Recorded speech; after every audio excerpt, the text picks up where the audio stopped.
Fort Wayne, Indiana, 8-year-old April Tinsley failed to show up for dinner on April 1, 1988. She had been playing with two friends and had gone to get her umbrella but never returned. Her mother called over to the friends' houses and discovered her daughter was not at either home. She immediately called the police. A search party quickly gathered with over 200 officers and 50 volunteers from the neighborhood. This close-knit community was devastated by a missing child and rallied to support April's mother. During canvassing, a witness came forward saying she saw a white male in his 30s driving a blue pickup truck in the area. The witness said she saw the truck pull over for a little girl walking down the road, and the child entered the vehicle. She said it looked like a relative or a parent picking up a child and saw nothing suspicious about the interaction. Police ran a sketch of the witness account. A jogger discovered April's body on April 4th in a ditch in Spencerville, Indiana. Police determined she had been deceased for 1 or 2 days before discovery. She had only been in the ditch for about 4 hours. Near the scene, they found one of Tinsley's shoes and a sex toy in a shopping bag a few miles down the road. They recovered Tinsley's other shoe, as if the killer had noticed the shoe was still in his vehicle, threw it out the window as he was driving. A motorist came forward saying he saw a blue pickup truck in the area in the early morning hours pulled over. The autopsy revealed April had been sexually assaulted and was strangled to death. They recovered DNA at the scene, but DNA was still in its infancy and it generated no suspects. Police initially had a suspect who was a known child predator in the area, but the DNA was not a match. The case quickly grew cold. On May 21, 1990, a man called police because he had discovered a message written in crayon on his barn door. The note read, "I killed 8-year-old April M. Tinsley. Did you find the other shoe? Haha, I will kill again." Police were certain that the message was written by the killer because they had never revealed the detail about the second shoe to the media.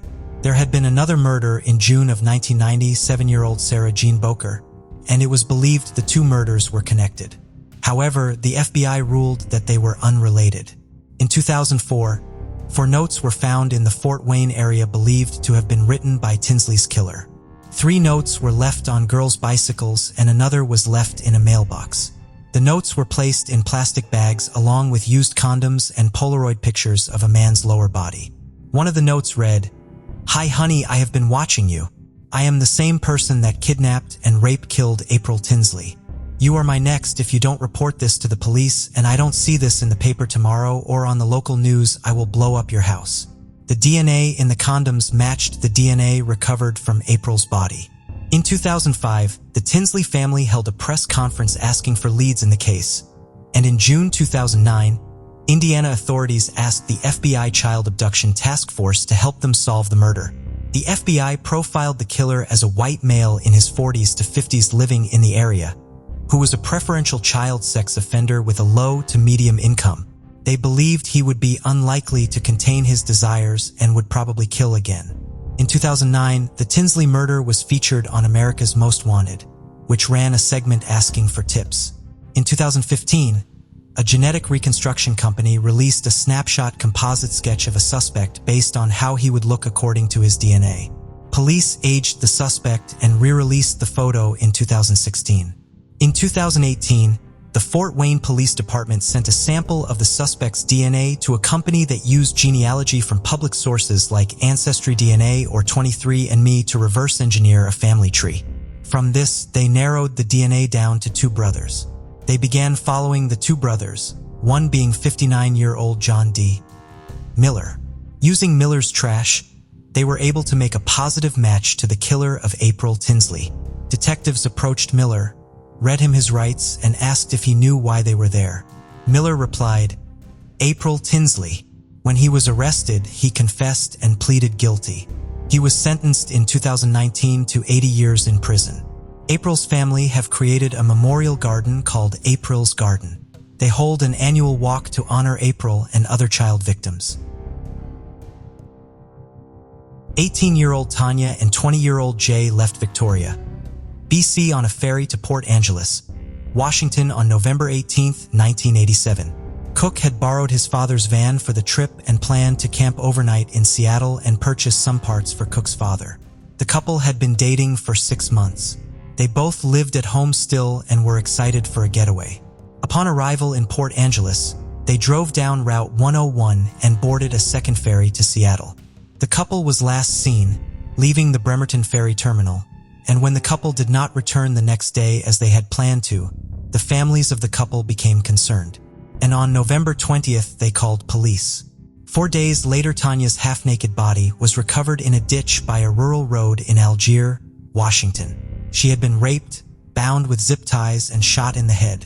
Initially, Cook's family had been warned that they were looking at Jay as the primary suspect. His family knew he would never have killed anyone, and his family were vindicated when hunters found Jay Cook's body 60 miles from where Tanya was found. He had been strangled and beaten with rocks, and it was speculated that Cook had died first. His body dumped, and then Tanya was abducted and killed further away. Tanya's wallet and keys were found discarded at a Greyhound busway. Inside the van, they found more plastic ties, the same that were used to bind Tanya, plastic gloves, receipts from along the trip, as well as DNA believed to be the killer's. The family noted that Tanya's camera was missing, and they were certain she had it with her when she left.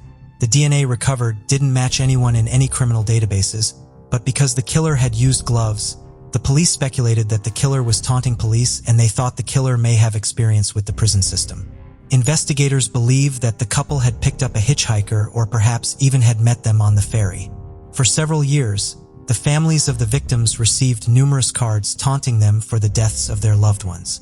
Police eventually found the man responsible, a homeless man located in Canada, who had mental health issues and confessed to sending the letters at a very low point in his life. He had wanted to apologize to the families for their cruelty. Police determined this man had no connection to the murders. On May 18, 2018, a 55-year-old Seattle man was taken into custody after his DNA matched the DNA collected from the scene nearly 3 decades back. Police used reverse DNA genealogy analysis, the same tactic used to put away the Golden State Killer only a month previous. William Earl Talbot II would have been 24 years old at the time of the murders. Tanya's body had been 6 miles from his parents' home. He worked as a truck driver for the last 20 years. He had no criminal record except for a charge of indecent exposure, and he was never a suspect or had been tipped to the police prior to the DNA connection. He was charged in the abduction, rape and murder of Tanya van Cuylenborg and the murder of Jay Cook. Talbot is now being investigated for other crimes in the area, as well as locating Tanya's camera. His trial will begin June of 2019. On March 26, 1986, 12-year-old Michelle Welsh was babysitting her 2 younger sisters at a park in Tacoma, Washington. Michelle got on her bike to return home to make some more sandwiches for the girls. While Michelle was gone, her sisters went to nearby businesses to use the washroom. They had also made a call home to check in on their older sister and let her know where they were, but no one picked up. Michelle returned to the park and was unable to locate her sisters. She was last seen at 1:30 p.m. talking to an unidentified man. Her sisters returned to the park, waited, and Michelle didn't return. Then the investigation was the man that Welsh had last spoken to in the park. He had been described as possibly Hispanic, 25 to 35, 5 feet 8 inches, with black hair and a possible mustache. Another suspect was a man seen in the park observing young girls, and he was described as 24 to 25, 5 feet 9 inches and skinny, wearing dirty, ripped clothing. Sketches were drawn up for the 2 sightings, but the leads ran cold quickly. Police had also looked into a known child killer, David Fisher, but the police couldn't connect him to the area of the crime. There had been a similar murder case in the area, Jenny Bastian, a 13-year-old who had been sexually assaulted and strangled in the Tacoma area. Her body had also been found in a remote, wooded area, and police were certain the murders were connected, being only 6 months apart and the same area. DNA evidence collected from the scenes determined the killers were different men. Jenny Bastian's murderer was located in Illinois. He had been in the police database. In the Welsh investigation, her murderer didn't appear to be in any databases, but in 2016, police hired a genetic genealogy to be done on the DNA evidence, and they were able to narrow down the search to 2 brothers. Gary Hartman had remained in the area his entire life. Police put both men under surveillance and observed Gary Hartman while he was in a restaurant. He used a napkin several times, and the police were able to collect the napkin and get a positive DNA match. They arrested the 66-year-old man the following day during a traffic stop. Gary Hartman spent the last 2 decades working as a nurse. He had worked in the Western State Hospital as a community nurse specialist. He had no formal complaints and no criminal record. Welsh denies these charges. Before we proceed, I've got an exciting surprise for you. We've launched a brand new channel dedicated to intriguing content such as old historical mysteries, cold cases, and particularly chilling horror stories perfect for bedtime. Drop a comment letting us know if you're a fan of horror stories or not. You can find the link in the description below. Let's find out who will be the first to explore it. Alright, let's dive back into the video. Harvey Eugene Whitaker, who went by Gene, was born in Kokomo, Indiana on October 6, 1926. He was a very responsible and disciplined young man. He grew up on a farm with numerous siblings, with whom he was close, and worked as a typesetter for the local newspaper. He joined the Army shortly after he graduated high school. He managed to rise to the rank of corporal in under 2 years. In the summer of 1947, 20-year-old Gene was in the Engineer Corps, assigned to the Armed Forces Special Weapons Project at the top-secret Sandia base, which was located on the outskirts of Albuquerque, New Mexico. Gene failed to report for roll call on the morning of July 1, 1947. This immediately signaled trouble to his superiors, as Gene was a dependable soldier who they could not imagine abandoning his duties. Gene did not smoke or drink, and had never gone absent without leave before. The previous evening, Gene had been at a bowling alley in Albuquerque with an Army bowling league. He was an above-average bowler, and because he was so trustworthy, he was made the treasurer of the league. 2 days after Gene went missing, his glasses, shirt, hat, and necktie were found in an alley near the bowling alley. The shirt was bloody. Tears in the fabric indicated that Gene may have been stabbed twice in the back, while he was still wearing the shirt. While some of his belongings had been found, there was still no sign of Gene himself or of his body. It was estimated that Gene had between $400 and $500 with him the night he vanished because of his role as the treasurer of the bowling league. However, the fact that Gene's body was not left behind, even if he had been killed during a simple robbery, and his position within the military led to concerns that his disappearance may have had national security implications.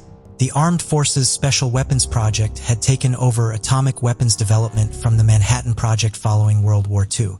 Sandia was a top-secret base, meaning Gene potentially had access to important and sensitive information. This led to fears that Gene had been abducted by someone who was hoping to extract top-secret information about the base or its projects from him. Gene reportedly had done work connected to the top-secret guided missile program. Spy activities had recently been discovered at the nearby base at Los Alamos. As such, the FBI joined local and military authorities in investigating the disappearance. The War Department ultimately dismissed the possibility that Gene had information worth killing for, but the FBI remained actively investigating the case for several more years. Investigators also considered the possibility that Gene had deserted.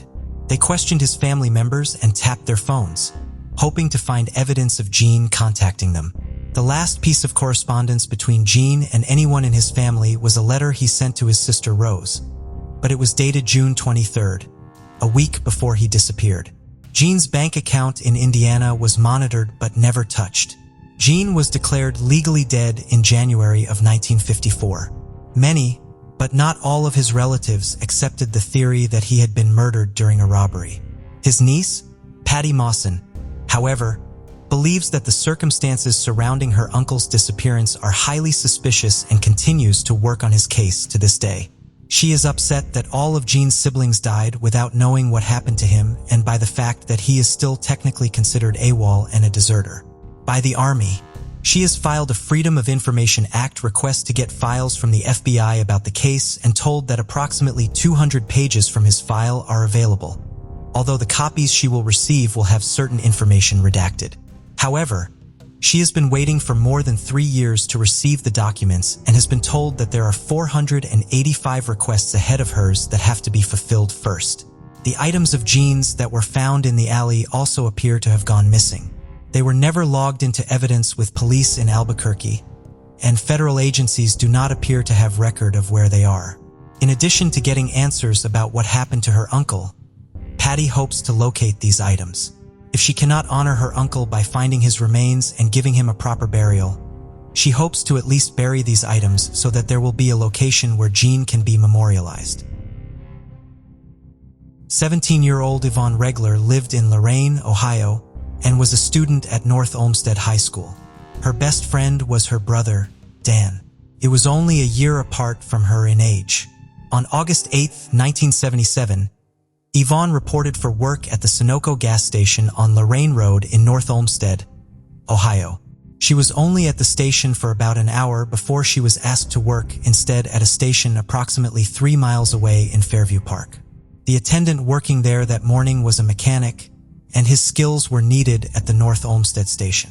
Ivonne did not have a car, so one of her coworkers drove her to the other station. At the time, the station in Fairview Park was transitioning from being full service to self-service. On this particular day, only one gas pump was operational and was full service.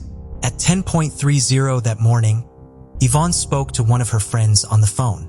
They discussed the upcoming funeral they were attending for the father of one of their friends and the dress Ivonne had purchased for the service.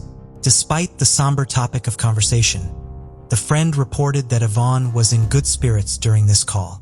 Ivonne then had another conversation over the phone about the funeral, this time with one of her family members at 11 a.m. The manager at the North Olmsted station dropped off lunch for Ivonne at noon, and half an hour later, 2 teenage girls saw her at the gas station. Ivonne spoke to her friend on the phone again sometime between 12:30 and 1 p.m. The friend could hear the service bell ding over the line, and Ivonne told them that a car had driven through but left the station. The friend heard the bell sound again, and Ivonne told them that the same car was back. Ivonne then said that she would call the friend again after her shift ended at 3 o'clock. Ivonne initialed the receipt when a customer used a credit card to buy gas at 1:25 p.m. Between 1:30 and 2:05, 3 people, 2 customers and a coffee machine repairman, came into the station and found no one there. They were not alarmed, however, and did not contact police. The employee who came to take over for Ivonne when her shift ended was alarmed, however, when he arrived at 2:45. Ivonne was nowhere to be found, but her purse, partially eaten lunch, cigarettes, and book were still there. He called over to the North Olmsted station, and the manager, who had seen Ivonne less than 3 hours earlier, rushed over to help look for her. When he and the other employee could not find her, they called police at 3:30. There were no signs of a struggle inside the station, and there was still $300 in cash in the register. Police theorized that Ivonne had been abducted while she was outside, potentially when she had gone out to pump a customer's gas. More than 100 tips were investigated in the following years. Local, state, and federal law enforcement agencies were involved in the investigation. Numerous persons of interest were identified, but without finding Ivonne or her body, police could only theorize about what had potentially been done to her. Years and then decades passed without any answers in the case. Passage of time did not diminish Ivonne's family's desire for answers. In 2014, one of her family members asked to provide a DNA sample so that Ivonne's remains could be identified should they ever be located. This led to a renewed effort by authorities in the investigation. Police went back and re-interviewed all of the witnesses in the case. In 2016, on the 39th anniversary of Ivonne's disappearance, the Fairview Park Police Department announced that during this process, they had identified a potential person of interest in the case. This man was known to police and had previously been connected to crimes of a similar nature to Ivonne's case. Police made this news public in hopes of encouraging new witnesses to come forward with tips that could potentially help them confirm or refute this individual's involvement in Ivonne's disappearance. The effort did not result in the case being solved. In 2021, the National Center for Missing and Exploited Children released an age-progressed image of what Ivonne may look like at the age of 62. Everyone is doing what they need to be doing on the police side. On my side, all I can do is hope that there will be closure, Yvonne's brother Dan said in 2022. Before we continue, 90% of you haven't subscribed to our channel, so if you like this video, please subscribe. It motivates us to make more content for you. Okay, let's continue. 29-year-old Vita Lou Powers was a dependable employee of St. Thomas West Hospital in Nashville, Tennessee, and the dedicated mother of 2 children. She was very close with her family and was always willing to help them. Vita began May 26, 1982 as normal, sticking to her usual routine. She left her home on 9th Avenue South and dropped her children off at daycare. She then drove over to her sister's house to pick her up and give her a ride to her job at the Continental Insurance office. It was at this point in the morning where Vita began deviating from her routine. During the drive to the insurance office, Vita told her sister that she had taken the day off from work. So instead of driving to the hospital after dropping her off, she would be going home and going back to bed. Vita's sister would be the last known person to see her. Vita did not pick up her children from daycare that afternoon, which was unheard of for her. Her family was notified and the search for her quickly began. She was not at home and neither was her car. In Orange, 1975, Chevrolet Monza, a formal police report was taken on May 28th and police joined the search. Vita's car was located on May 30th, abandoned on 14th Street South near Edge Hill Avenue, just a few blocks away from her home. According to police, the location was unusual, and it appeared that someone had tried to conceal the car so that it would not be found right away. Vita's purse and eyeglasses were found inside the vehicle. This was concerning because Vita had very poor eyesight and relied heavily on her glasses. The glasses being left behind led police to believe that foul play was involved in Vita's disappearance. Police do have a person of interest in the case, but not enough evidence to conclusively tie him to Vita's disappearance. The month of May continues to be difficult for Vita's 2 children because it marks the anniversary of her disappearance, as well as her birthday and Mother's Day. Vita's daughter, Yolanda, who was just 9 years old when her mother went missing, continues to search for her mother and hopes that anyone who knew her mother at the time she vanished, or as even the smallest piece of information, will come forward. I'm just keeping it positive. Every day, the Lord wakes me up is a day for me to try and find her, Yolanda said in 2023. Jason Knapp was a native of York, Pennsylvania. He was hardworking and smart. He was also a perfectionist from a young age, once crying for 3 days because he got a bad grade on a test in elementary school. As he got older, his commitment to excellence quickly paid off. He played 3 sports in high school and had lots of friends, to whom he was very loyal. He was accepted into the mechanical engineering program at Clemson University in South Carolina. He was a member of the ROTC, and in 1998, 20-year-old Jason was pledged into the National Society of Pershing Rifles, a national military honor society. His hobbies also required a great amount of skill, as he enjoyed target shooting and mountain biking. Jason normally called back home to speak to his mother Deborah in Pennsylvania every day. During their call on Saturday, April 11, 1998, he told her about his induction into the Pershing Rifles and how he and a friend had been out looking for an apartment. This would be the last time Deborah spoke to her son. Deborah did not get any calls from her son in the next few days, which was unusual, but she assumed he was busy studying in preparation for the end of the semester and making arrangements for his housing in the following school year. On April 17th, Deborah finally received a phone call, but it was not from Jason. It was from one of his roommates, informing her that no one had seen Jason all week. The last time anyone had seen Jason was the day he last spoke to his mother, Saturday, April 11th. That evening, his roommate had seen him watching a movie in their apartment. When Deborah learned of this, she immediately called police in South Carolina to report her son missing. Police officers checked local hospitals and searched Jason's apartment. The following day, Deborah and her ex-husband, Jason's father, John, traveled from Pennsylvania to South Carolina to help look for their son. On April 21st, Jason's white 1990 Chevrolet Beretta was reported to police as being parked at Table Rock State Park in Pickens, South Carolina, approximately 30 miles away from his college campus. According to the park superintendent, they had not contacted the police earlier despite the fact that the car had been there since April 12th, because there was a trail within the park that took a full week to complete.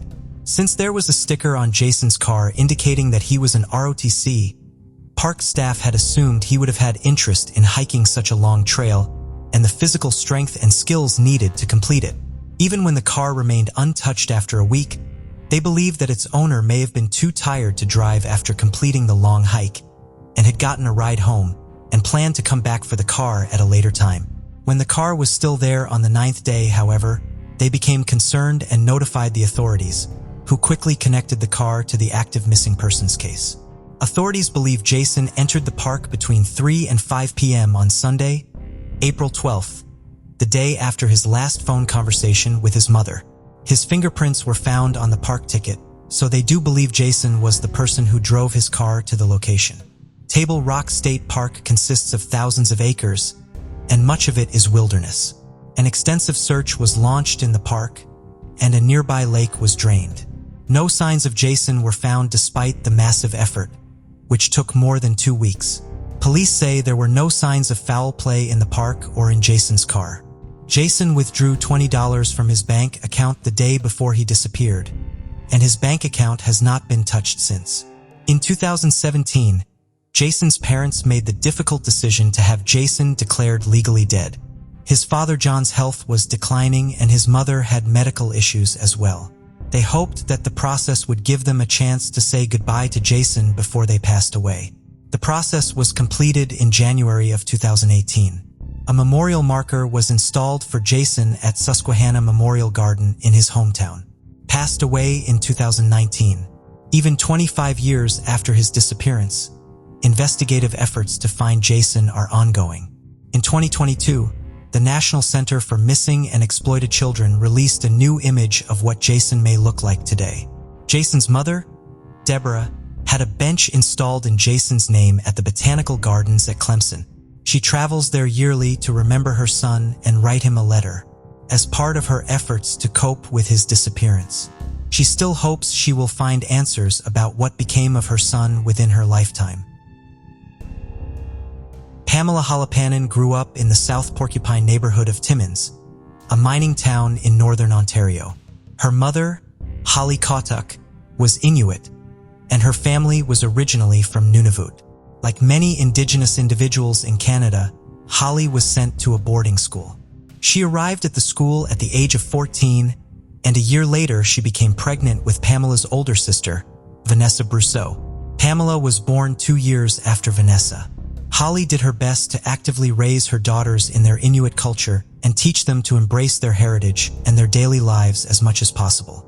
Since there were no other Inuit in Timmins, she was also active in the local Indigenous community, the Cree. Holly would eventually become the president of the Timmins Native Friendship Center. Pamela and Vanessa were very close growing up and relied heavily on one another. They grew up in poverty and therefore had very few toys, so they used their imaginations to make up games and activities together. Pamela was outgoing and outspoken. She had a big personality, which was also reflected in how deeply she cared for others and the great lengths she would go to help anyone who needed anything. Pamela left school prior to graduating high school so she could go to work. Following a brief stint as a waitress, she found a job in a call center where she excelled. By 2003, 22-year-old Pamela had a common-law spouse with whom she had 2 sons. She was a devoted mother. Pamela and Vanessa remained close as adults, and it was common for them to speak multiple times a day. On December 13, 2003, Pamela asked Vanessa if she could babysit her 2 boys that night. Vanessa was unable to, so Pamela made other arrangements. Vanessa went to Pamela's house on December 15th, but no one was home.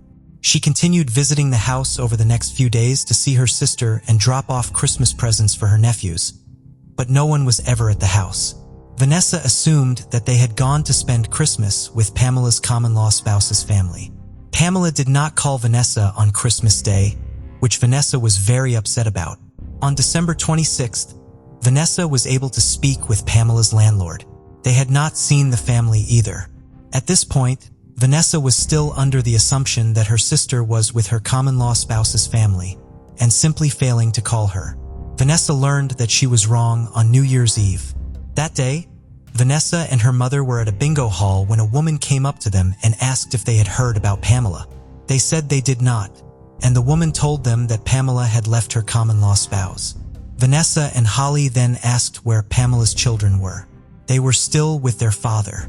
This was an immediate indication that something was not right to Vanessa and Holly. It was conceivable that Pamela would leave her spouse. There was not even a remote possibility, however, that Pamela would go anywhere without her sons.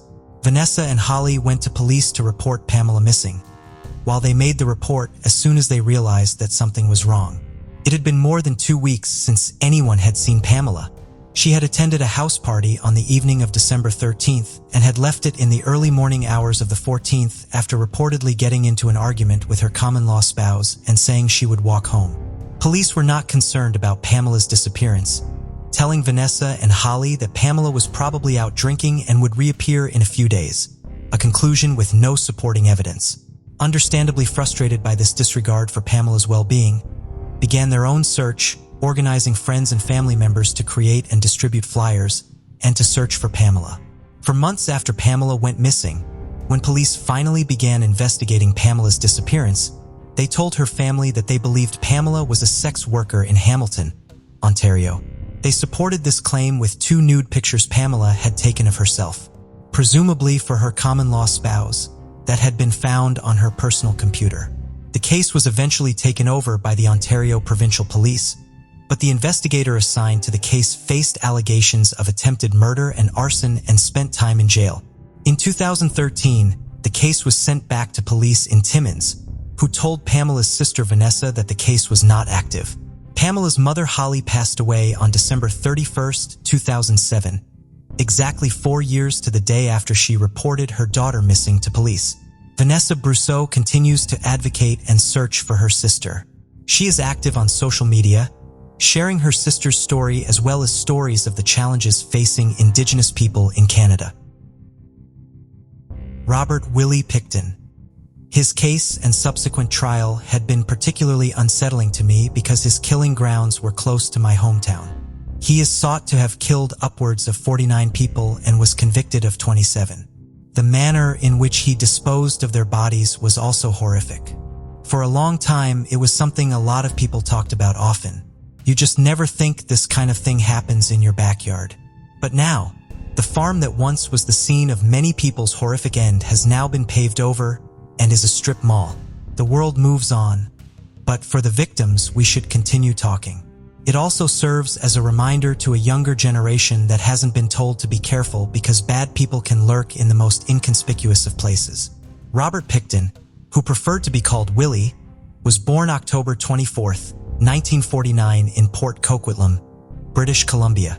Little is known about his childhood or family background, but it is reported that his father was absent in his childhood and he was raised by his mother, Louise Pickton. She was described as a workaholic who was tough and had eccentric tendencies in raising her children. She would work her children for long hours on the pig farm even on school days, but that wasn't entirely unusual for a smaller farming community. There is a story that Robert as a child had a pet calf who he had raised from birth. He loved this calf and he felt it was his only companion. His parents had the calf slaughtered once it was big enough and he never recovered from that grief and betrayal. Robert did not do well in school. He had been put into special education classes and eventually dropped out. He was described as having personal hygiene issues as a child and into adulthood. He smelled of manure, body odor, and dead animals. He didn't have a lot of friends, but the ones he had would beg him to bathe. But he had a visceral fear of showers due to his mother hosing him down like a dog as a child. He would only take baths. In his entire life, he had never had a girlfriend. Women were said to be repulsed by him due to the smell and his creepy demeanor.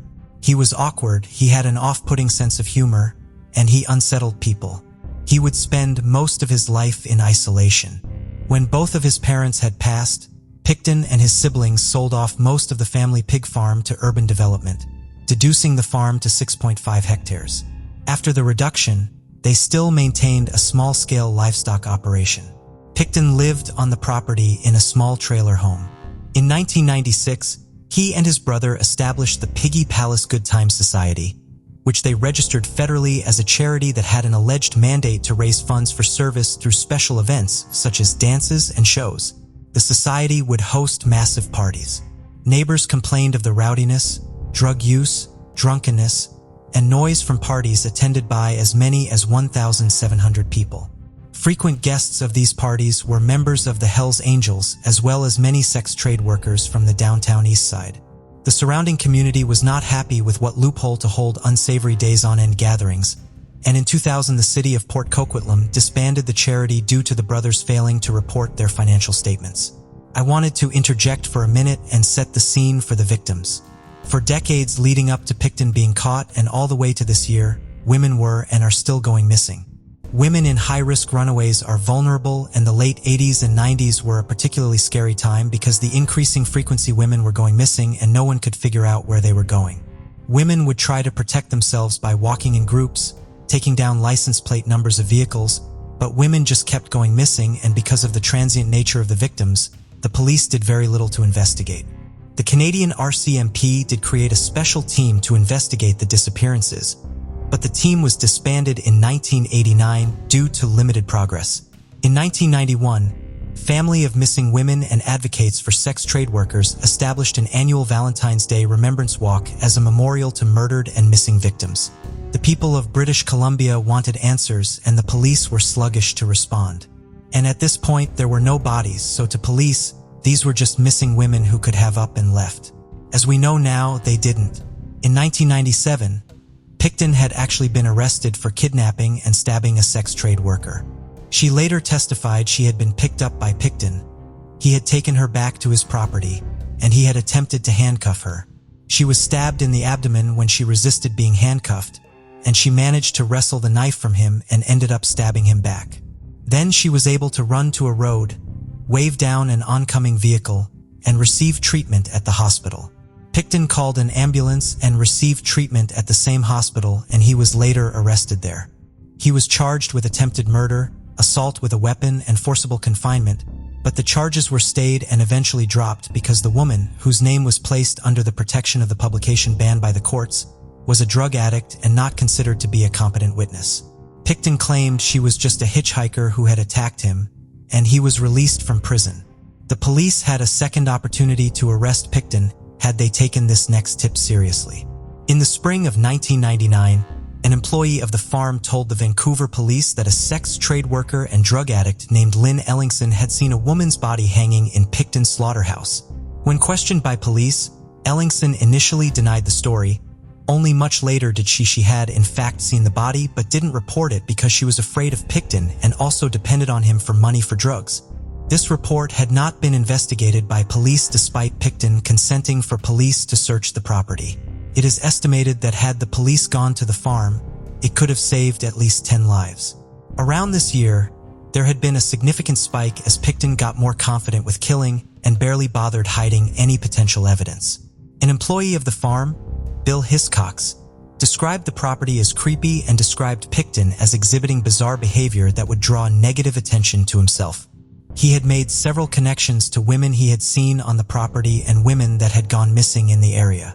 In '99, he informed the RCMP that several items of women's clothing, purses, and identification had been seen on the property. Missing women, and this was the second time Hiscox had contacted the police regarding these suspicions, and police did not obtain a warrant based on what they considered hearsay evidence. They told Hiscox they required an eyewitness or physical evidence. So to recap, by '99 police had an incident where a sex worker escaped an attack on the Pickton property, a claim of a dead body being seen hanging in a slaughterhouse, and an employee who had made 2 claims seeing the personal effects of known missing women. Plus, well over 50 women having gone completely missing in about a 20-year period. These would later haunt the Vancouver Police Department because it was one of their greatest embarrassments as a police force. It really shone a light on the discrimination shown by the Vancouver Police and the RCMP. Had it been another demographic of women, it would likely have never gone this far. It shouldn't matter how you make a living, the color of your skin, or whatever walk of life you come from. We should all be treated equally, eyes of our justice system. No one should be forgotten, and it really is mind-blowing how long Robert Pickton got away with murder. In 2002, A different former employee named Scott Chubb said that he had personally seen illegal guns on the property, and the RCMP were then able to execute a search warrant looking for illegal guns. And on February 5th, in addition to finding several unregistered and illegal weapons, they found items connecting missing women to the property. This then began the massive investigation that was seemingly never-ending. DNA profiles of both men and women were found. They never found complete bodies, only bone fragments. Teeth, hair, small bones, jaw fragments, pieces of larger bones. Police believed he was grinding up his victims and feeding them to his pigs. Position of the fragments and the sheer volume of the possible to help with the identification process. So, an officer was charged with befriending Pickton and to gain his trust. Pickton liked the attention. He referred to himself as a celebrity and was happy to boast to his cellmate. He revealed details about keeping victims' belongings, clothing on the farm. With that information, officers were able to identify dozens of victims. Additionally, he said to the officer, "I got a murder charge on me and 48 more. 48 more to come. Whoopee." Pickton told the undercover officer he had wanted to make it an even 50 and had only got caught because he was sloppy. It was believed he did murder 49 people. There was no reason to doubt that claim. However, Pickton would only end up facing 27 counts of murder, most of whom were either drug addicts or prostitutes. The Crown decided to try him initially for 6 murders that had the most definitive evidence so that there was a higher chance of the conviction sticking. On December 9, 2007, the jury returned with a guilty verdict of 6 counts of second-degree murder. The judge sentenced Pickton to life in prison with no possibility of parole for 25 years, and he was later charged with the remaining 21 counts of murder. Maximum security prison. He is eligible for parole on February 22, 2027. He would be 78 years old by then. Unfortunately, Pickton could have been apprehended much sooner. The Vancouver Police Department acknowledged this in a statement during a press conference. Unfortunately, there are many victims still unidentified. 22 potential victims left anonymous. Teresa Scalf was an incredibly loving person. She turned that trait into a career, becoming a nurse, and ultimately inspiring the majority of her family to also work in healthcare. In 1986, Teresa was 29 years old and working at Lakeland Regional Health Medical Center in Lakeland, Florida. She lived in an apartment with her 8-year-old son. On October 27, 1986, Teresa's mother, Betty, received a phone call telling her that Teresa had not shown up for her shift at the hospital. Concerned, Betty drove over to her daughter's apartment around 10:30 p.m. Teresa did not answer the door. So Betty used a credit card to manipulate the lock on the door and get inside. When she got inside, Betty discovered a bloody scene and her daughter's lifeless body. Fortunately, Teresa's young son was not at home. Teresa had been stabbed to death and nearly decapitated as a result of the depth of the wounds to her neck. She also had defensive wounds showing that she had fought back against her killer. While Teresa's fight to survive did not save her life, it would ultimately identify her killer. Teresa's case did go cold, but police did not give up on it, even after decades. Cold case detective Matthew Newbold was assigned to the case in 2015. He kept Teresa's picture in his office and promised her sister Pam that he would not retire until he solved the case. He was able to uphold that promise. On October 16, 2023, Polk County Sheriff Grady Judd announced that Detective Newbold had identified Teresa's killer as Donald Douglas. Douglas had been 33 years old at the time of the murder and had lived directly behind Teresa's apartment. He had been interviewed as a part of the routine canvass of Teresa's apartment complex, but had never been a person of interest in the case. He could not be arrested for the murder because he died of natural causes at the age of 54. He had never been arrested for anything during his lifetime. Teresa's and her killer's because she had fought against him hard enough to make him bleed. DNA was extracted from that blood sample and run through the combined DNA index system sometime in the early 2000s, but no match had been found. Detective Newbold began working with Othram Inc. in 2022 to trace the unknown DNA through commercial DNA databases. Extensive genealogical work revealed that a third cousin of the killer had an affair with a neighbor in 1949. which resulted in the birth of a child. Tracing that child's family led to the identification of Douglas as a potential suspect. His remains had been cremated following his death, so Detective Newbold had no way to obtain a direct DNA sample from him or his body. Douglas did have a son, and Detective Newbold contacted him. The son was certain that his father could not have killed anyone, but was still fully cooperative with the investigation and provided a sample of his DNA. Analysis confirmed the biological relationship between him and the person whose blood was found at the crime scene. Douglas's son was shocked and horrified when he learned of what his father had done. Teresa's mother, Betty, did live to see her daughter's killer identified. "I'm 84 years old. I lived to see this done. I think that's why I lived so long," she said, following the identification of Douglas. In 1981, 14-year-old Karen Alexander and her 13-year-old brother Gordon lived in the College Hill neighborhood of Texarkana, Arkansas with their parents and were members of Trinity Baptist Church. Karen was an 8th grader at College Hill Junior High School. She was a well-behaved student who loved spelling and English. She wanted to be a nurse when she grew up. Karen was very soft-spoken, but was incredibly kind and sweet to those she did talk to. She did not like to draw a lot of attention to herself, but had a few close friends. She enjoyed trading stickers and having sleepovers with them. Gordon was far more extroverted than his older sister. The 6th grade student at Washington Middle School had a gentle but outgoing spirit. He always had a smile on his face and said good morning to everyone at school. He was not simply loud, talking just for the sake of talking, but genuinely kind to everyone around him. He gave compliments freely too, and made an effort to get to know everyone he met. Gordon had dreams of one day playing football, despite a lifetime of health problems.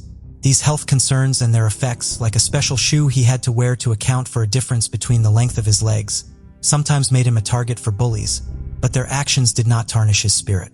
Gordon had been born with a congenital heart defect that required him to undergo open-heart surgery as an infant. Later in his life, he suffered a stroke, which resulted in the left side of his body being weakened. In April of 1981, Gordon was confined to a wheelchair. He had broken his hip approximately 3 months earlier when he fell off his bicycle and was undergoing physical therapy. He and Karen spent the night of April 7th alone at home. Their mother Vera had been admitted to Wadley Hospital the previous weekend as a mental health patient. Their father Weldon worked the night shift from 11 p.m. to 7 a.m. at a local tire factory, Cooper Tire. Weldon called police at 7:15 a.m. on April 8th, telling them that he had come home from work to find his front door open and his 2 children having been attacked. His son was dead in the kitchen and his daughter was on her bed near the living room, potentially still alive but seriously injured. When police officers arrived 9 minutes later, Weldon told them that he had pulled a dull knife from Karen's body and placed it on a nearby bookshelf. Gordon had sustained 16 stab wounds and was deceased, but Karen was still clinging to life despite the fact that she had been beaten, strangled, and stabbed several times in the face. It would later be determined that she had been raped. She was taken to St. Michael Hospital where she remained in a coma until she died 3 days later. Her autopsy concluded that her cause of death was a stab wound to her right eye that struck her brain. The Texarkana police created a special investigative team to work the case, and they worked around the clock. All days off have been canceled. We will work full-time until this case is solved. The person who did this is an animal. We hope the courts will treat them as they would a mad dog, Texarkana Police Detective Jimmy Cowart said at the time. However, the case went cold despite their efforts.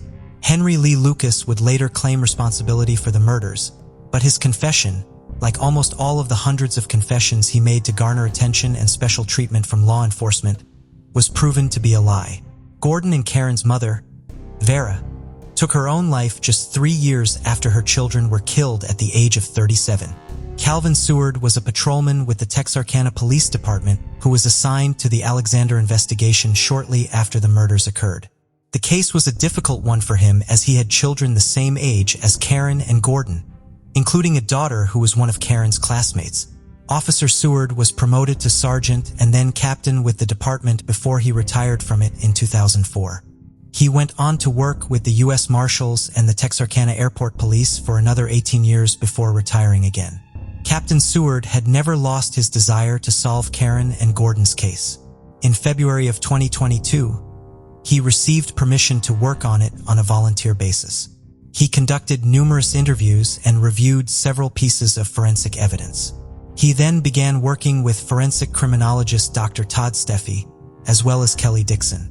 A DNA scientist at the Arkansas State Crime Lab. DNA testing had last been done on the evidence from the Alexander case in 2012, and the three of them agreed that the evidence should be retested based on advancements made in the field since then. DNA was found under both Gordon and Karen's fingernails, which had been preserved. DNA was also found in semen on Karen's bedsheets. This DNA was compared to Karen and Gordon's DNA profiles. Based on the amount of DNA the suspect shared with them, it was determined that the DNA came from their father. Further investigative efforts supported Weldon Alexander being his children's killer. Trace evidence was found on Karen's body and in dried blood on Gordon's hands. It contained fibers, brass, copper, and zinc, all of which Weldon Alexander would have been exposed to at work at a tire manufacturer. Police had initially believed that the children had been killed while their father was at his overnight shift. However, Captain Seward's investigation revealed that this timeline was incorrect. He learned from the officer who first responded to the scene that Gordon's body had been cold to the touch when he arrived. Police had also originally believed that Karen and Gordon had let their killer inside and had been visiting with them before they were killed. There had been no signs of forced entry, and Police Captain Jimmy Cowart stated that he believed Karen had changed out of her nightgown and into a pair of shorts and a shirt because someone had come to the house after she had gone to bed. It was determined that Karen and Gordon had in fact been found in the clothes they had been wearing the previous day. Knowing all this, Captain Seward now believed that Weldon Alexander had attacked his children prior to leaving for work and called police pretending he found them like that. When he returned from his overnight shift, it appeared that when Weldon began raping his daughter Karen, his son Gordon, despite being in a wheelchair, tried to protect her and was killed for his bravery. Weldon Alexander had died on November 6, 2014 at the age of 80, and as such could not be arrested for killing his own children. However, Captain Seward and Dr. Steffi still submitted an affidavit of probable cause to the Miller County prosecuting attorney, naming him as the most probable suspect in the case.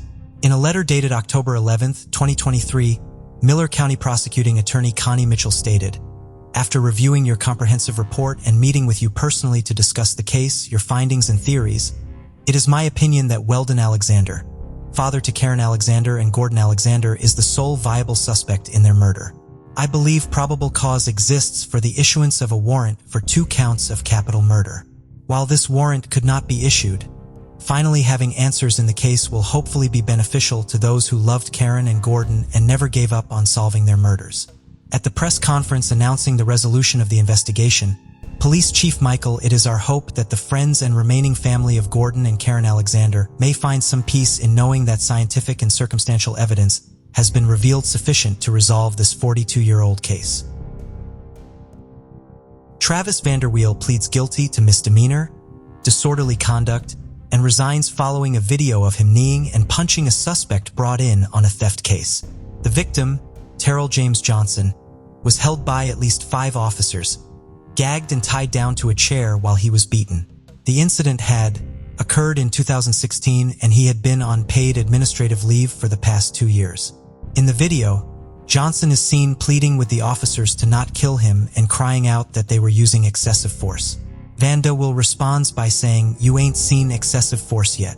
The video ends with Johnson being wheeled into a jail cell where he later pleads guilty to the theft. This video is extremely disturbing, and although a new deputy superintendent was appointed to oversee the jail, I do not think that is enough to change behavior.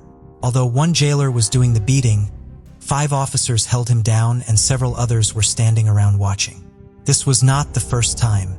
Had this video not been released, this would have continued. Despite the video, this officer was on administrative leave for 2 years. This was a racially fueled abuse of power, and they really did very little to take a stand on this behavior. My hope is that with the use of more body cams and video surveillance, as well as training new officers better, with a greater focus on de-escalating situations, we see less and less of this abuse in the future. In a law enforcement role, Chris Watts, serving 3 life sentences for the killing of his wife and 2 daughters, was interviewed by the FBI, and he provided more details about the crime. His family had gone missing back in August 2018, and he was seen pleading for their safe return. Police had discovered that Chris resented his successful wife and made plans so that he could pursue a relationship with his girlfriend. His wife had also been pregnant at the time of her murder. His daughters, Bella, was 4 and Celeste was 3.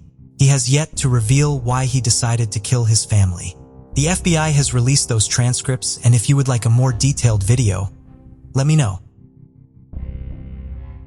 In a lighter story, Gwendalyn Agard calls 911 when she hears someone attempting to get into her home. Agard went downstairs to find a man standing near her back door with her pants on.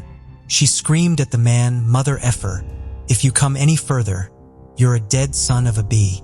The man continued to attempt to gain entrance, and Agard grabbed her .38 caliber revolver to protect herself. She fired twice, and the man ran off to try another entrance. So Agard got her bigger gun, a .48 caliber revolver. She fired twice, and the man ran off to try another entrance. So Agard got her bigger gun, a .45 caliber revolver. She warned the burglar, "When you come down those stairs, I'm gonna blow your damn brains out," while firing a warning shot. She trapped the burglar in a corner, and the suspect hid in a closet and was arrested without incident and charged. Police released 10 minutes of the 911 call, and although Agard told the 911 operator how terrified she was, she said that she thought of her family, and it gave her a burst of energy to stave off the would-be attacker. When interviewed, her daughter said how proud she was that her 79-year-old mother was able to be so strong and calm during the entire altercation until law enforcement were able to arrive. This month, we saw Jussie Smollett's charges dropped. In a very quick summary of the situation, Jussie Smollett, who was an actor on the show Empire, claimed on January 29th at 2 o'clock in the morning, 2 masked men beat him, yelled derogatory comments, and put his head in a noose. This led to a massive investigation which determined the suspects to be 2 Nigerian men. The men had previously worked on the set of Empire. They were later released, and then Smollett was the primary suspect. Smollett turned himself in and was charged. A grand jury indicted him on 16 felony crimes of disorderly conduct and fraud for faking a hate crime on himself. It was allegedly all conspired so that he could get a salary increase at Empire. But in a massive update, Chicago prosecutors have dropped all charges in the case. In a statement, they said, after reviewing all the facts and circumstances in the case, including Mr. Smollett's volunteer service in the community forfeit his bond to the city of Chicago, we believe this outcome is a just disposition and appropriate resolution in this case. Smollett's record will also be expunged and the court record sealed in the matter. However, they maintain that the attack did happen as Smollett described and Smollett maintains his innocence. It is still unclear as to why the prosecutors decided to drop the case. The police, who were most shocked and surprised about this, even the mayor of Chicago was shocked, and they said in a statement that he believes Smollett was receiving special treatment and that he described it as a whitewash of justice. The mayor and police department in their joint press conference were obviously enraged. Following the press conference, the internet joined the discourse. It is odd that if he was completely innocent, why did he quietly give up his $10,000 bond money and serve community service? Smollett's own accounts of the event contradicted with what police said they saw on CCTV footage of the scene. All in all, this story doesn't really add up, and I don't think a lot of people are buying into the story that Smollett is selling. On Monday, October 15th, 2018, a call had been made from the Cluss family home, using the cell phone of Denise Cluss. While the caller didn't speak with the operator, a disturbance and yelling were heard, and then the call was disconnected. The operator tried to call back. The call went straight to voicemail. For minutes after the call was made, the police arrived on the scene. The police noticed that the door had been shot open and found James Cluss, 56, and Denise Cluss, 46, dead from gunshot wounds. Their daughter, Jamie, 13 years old, was missing. Police had been certain Jamie had been in the home during the attack based on the evidence in the 911 call and evidence in the home. No weapons were recovered and an Amber Alert was issued that afternoon. It is concluded that Jamie was abducted from the home. Tips were called in with possible sightings in Miami, but the leads quickly dried up. On January 10th, however, Jamie is found alive. Cabin she had been able to escape and flag down a driver. A 21-year-old man was arrested and charged with the murdering of Denise and James as well as kidnapping and holding Jamie. Jamie is to receive the $25,000 reward money from the FBI for saving herself. On April 6, 2018, Canada was shocked when a bus crash resulted in the deaths of 16 and injuries of 13. The bus carried a junior hockey team en route to a game. Jeskarat Singh Sidhu had failed to make a stop sign on Highway 335 in Saskatchewan, causing the team's bus to crash into the semi-truck. In January, he pleaded guilty to 16 counts of dangerous driving, resulting in death, and 13 counts of dangerous driving causing bodily harm. Experts say he will likely be deported to his home country of India, and he will be unlikely to serve jail time since he isn't a Canadian citizen. He is merely a permanent resident and his sentencing is still ongoing. Helen had been near her home in Sydney, Australia. She had been with a group of friends and 4 of her siblings outside playing for most of the afternoon. When the Karapatas children were called in for supper, Helen didn't join them. She had last been seen around 5 p.m. and the search didn't begin for hours later. It is unclear on if Helen ran away or she was abducted. Helen would be 40 years old today. Michael was 4 years old when he had vanished from an elementary school playground. His parents were playing softball in the field next to the playground, and Michael was to go to the park at the other end of the field, but he was to wait for his father. By the time his father got to the playground, Michael had vanished. Immediately, he had approximately 50 people searching for him and calling his name. His disappearance sparked the largest police investigation in Canadian history, had been received, and a $100,000 reward is still available today. It is thought he was quickly abducted. The police had eyewitnesses say they saw an older man in his 40s or 50s near the park with a van, but officers were never able to track down the man or the van. The abductor would have only had about 5 minutes to snatch Michael. Michael was last seen wearing a blue hooded jacket, Teenage Mutant Ninja Turtle t-shirt, blue sneakers. Michael would be 31 years old today, and his family is still hopeful that someone will recognize him from his age progression photos. Brittney Beers was 6 years old when she was playing outside of her house in Sturgis, Michigan. At 7:30 p.m., she was riding her bike, and at 8:30 p.m., her mother left to run errands. Brittney's half-brother said he saw her sitting on a bench about 5 minutes after their mother had left. A witness told investigators he saw Brittney talking to an unidentified man in a red or brown mid-sized vehicle. Brittney walked over to the witness and told him that she had made a new friend, and Brittney was never seen again after that. During the investigation, it had been discovered that Brittney had been sexually abused by her stepfather and physically abused by her father. Her case had a renewed interest in 2000, when a man was arrested for child pornography possession, and in some of the photos there was a girl who resembled Brittney. It was later determined to be a girl from Texas who testified against her abusive parents and had them jailed. A woman in the area at the time of Brittney's disappearance said, Brittney was said by neighbors to be frequently neglected and people assumed she was often abused. Brittney was last seen wearing a white tank top with a floral design on it, pink tie-dyed shorts, and white sneakers. She was missing her 4 upper baby teeth at the time of her disappearance. She would be 27 years old as of today. Aaron was a year old when he was playing in the backyard of his family's home. His mother had left him alone for a few minutes, and when she came back out, Aaron had vanished. The property was near a large embankment and river, so it was thought by police that he had fallen in and drowned. His body had never been recovered, and the police dogs didn't catch his scent anywhere near the river. The police admitted to having only focused on the drowning theory and ignored up to 20 other leads in his disappearance. An extensive search of the area was done the days after his disappearance, but he was only a year old and couldn't have gotten far. Both of his parents firmly believe he was abducted.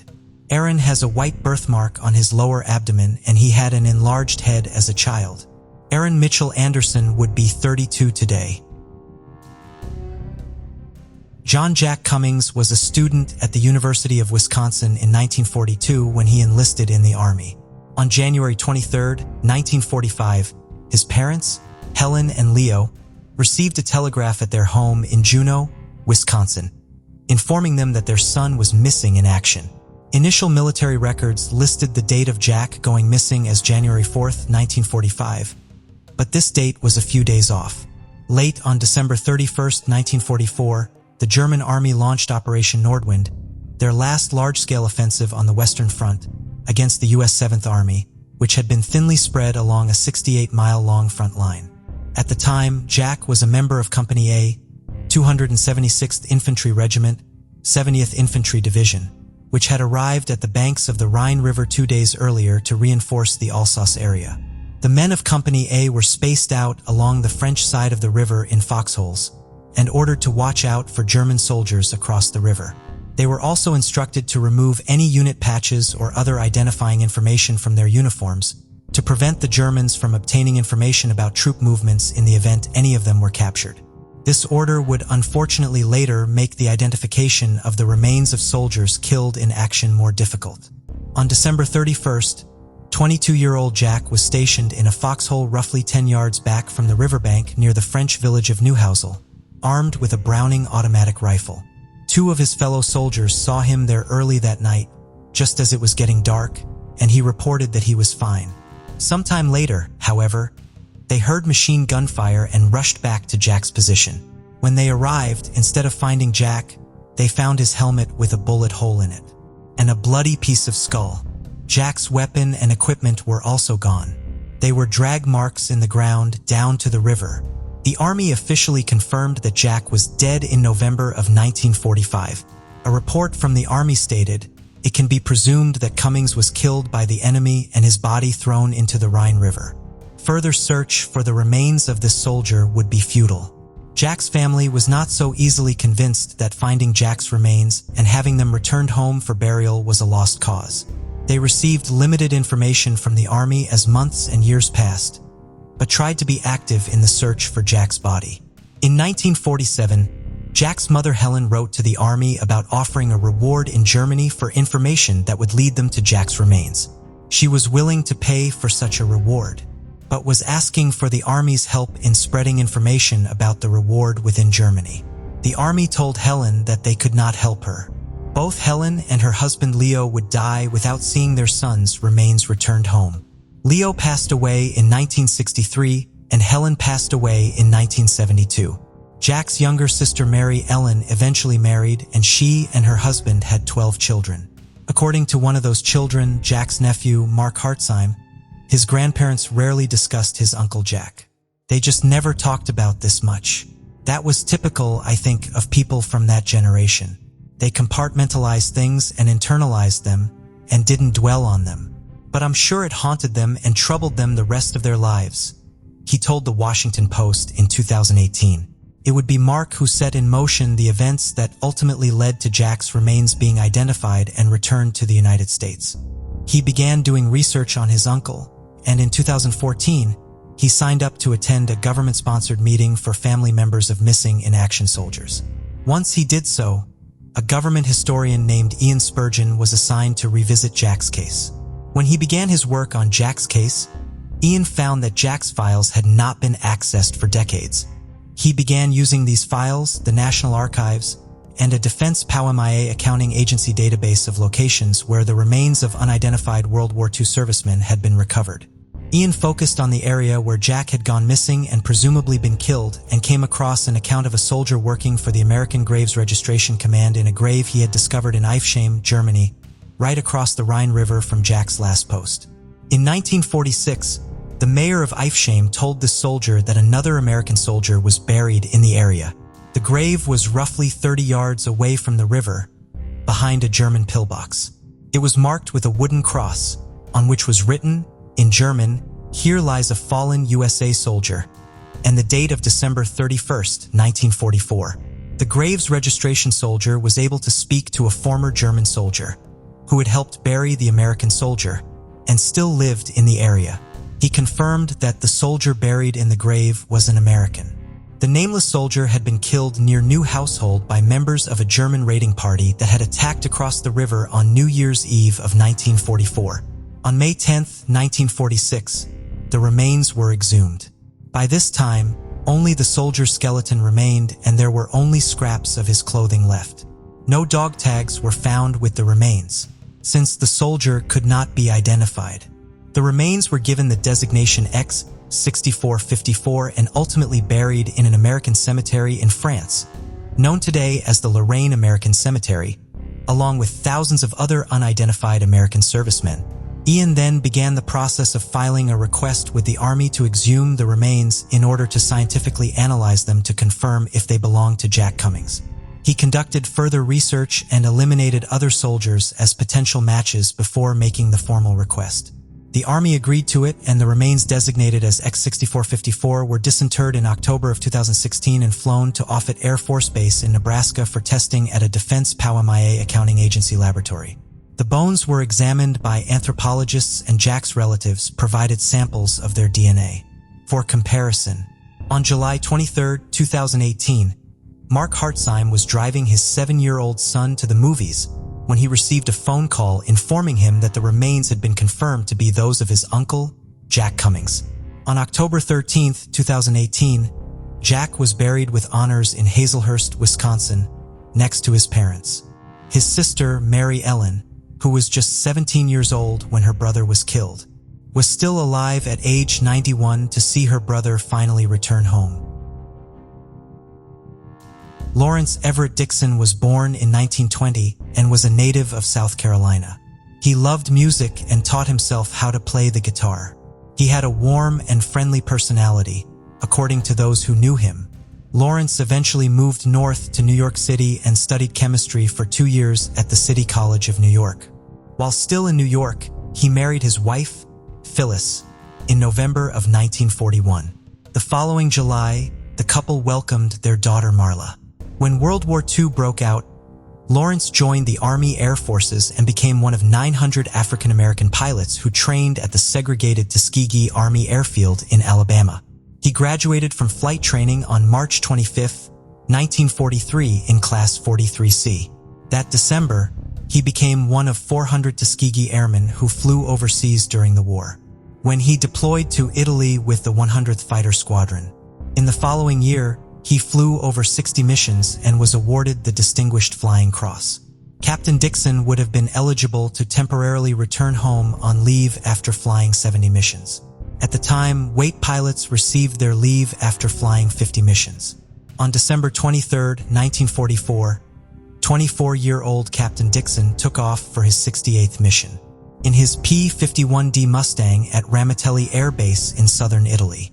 He was flying to Nazi-occupied Prague, leading a 3-plane escort of an unarmed photo reconnaissance plane. Approximately an hour into their flight, Captain Dixon radioed the other planes that he was having engine problems and his plane was losing speed. His 2 wingmen remained behind with him while the reconnaissance plane sped on.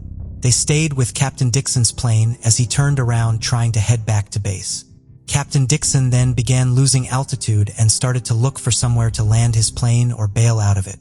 Ultimately, he had to jettison the canopy of his cockpit and bail out of the aircraft.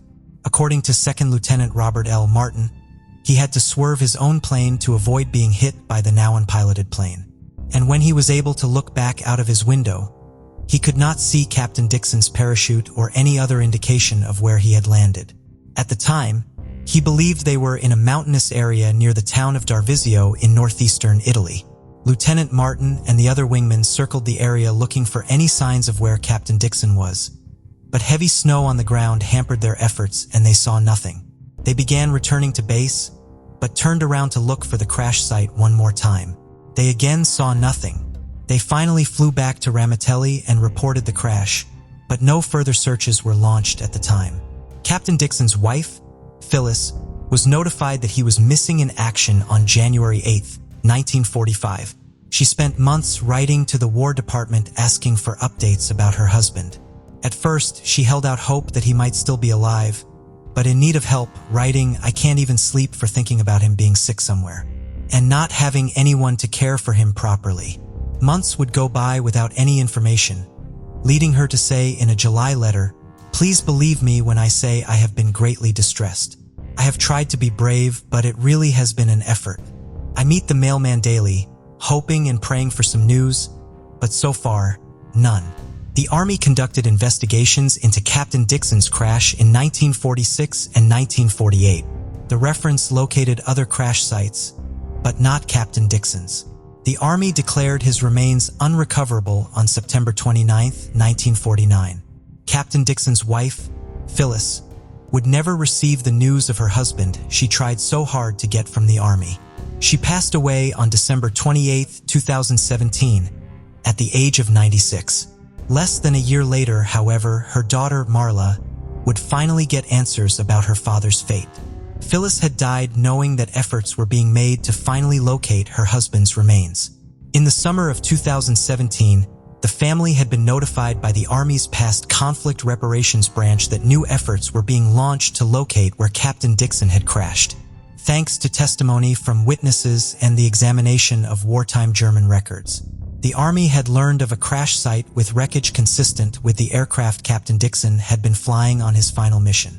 Records showed a crash that occurred on the day of Captain Dixon's crash, but the aircraft in question had not gone down in Italy, as the Army had believed, but just over the Austrian border near Hohenthurn. From July 11th through August 8th, 2017, the Defense POWMIA Accounting Agency, the University of New Orleans, and the University of Innsbruck excavated the crash site. Among the airplane pieces and debris at the site, they found human remains. These remains were sent to a laboratory at Offutt Air Force Base outside Omaha, Nebraska, for testing. DNA was successfully extracted from arm and leg bone fragments. Captain Dixon's daughter, as well as several other of his family members, had provided samples of their DNA for comparison, in hopes of his remains being located and conclusively identified. On July 27, 2018, the Defense Department announced that the remains had been identified as those of Captain Dixon. At the end of World War II, 27 Tuskegee Airmen were missing in action. Captain Dixon was the first of them to be located since the end of the war. That August, Michael May, the identifications chief for the Army's past conflict reparations branch, presented Captain Dixon's daughter Marla with a gold ring and an aqua-colored stone believed to have fallen from it that were found at the crash site.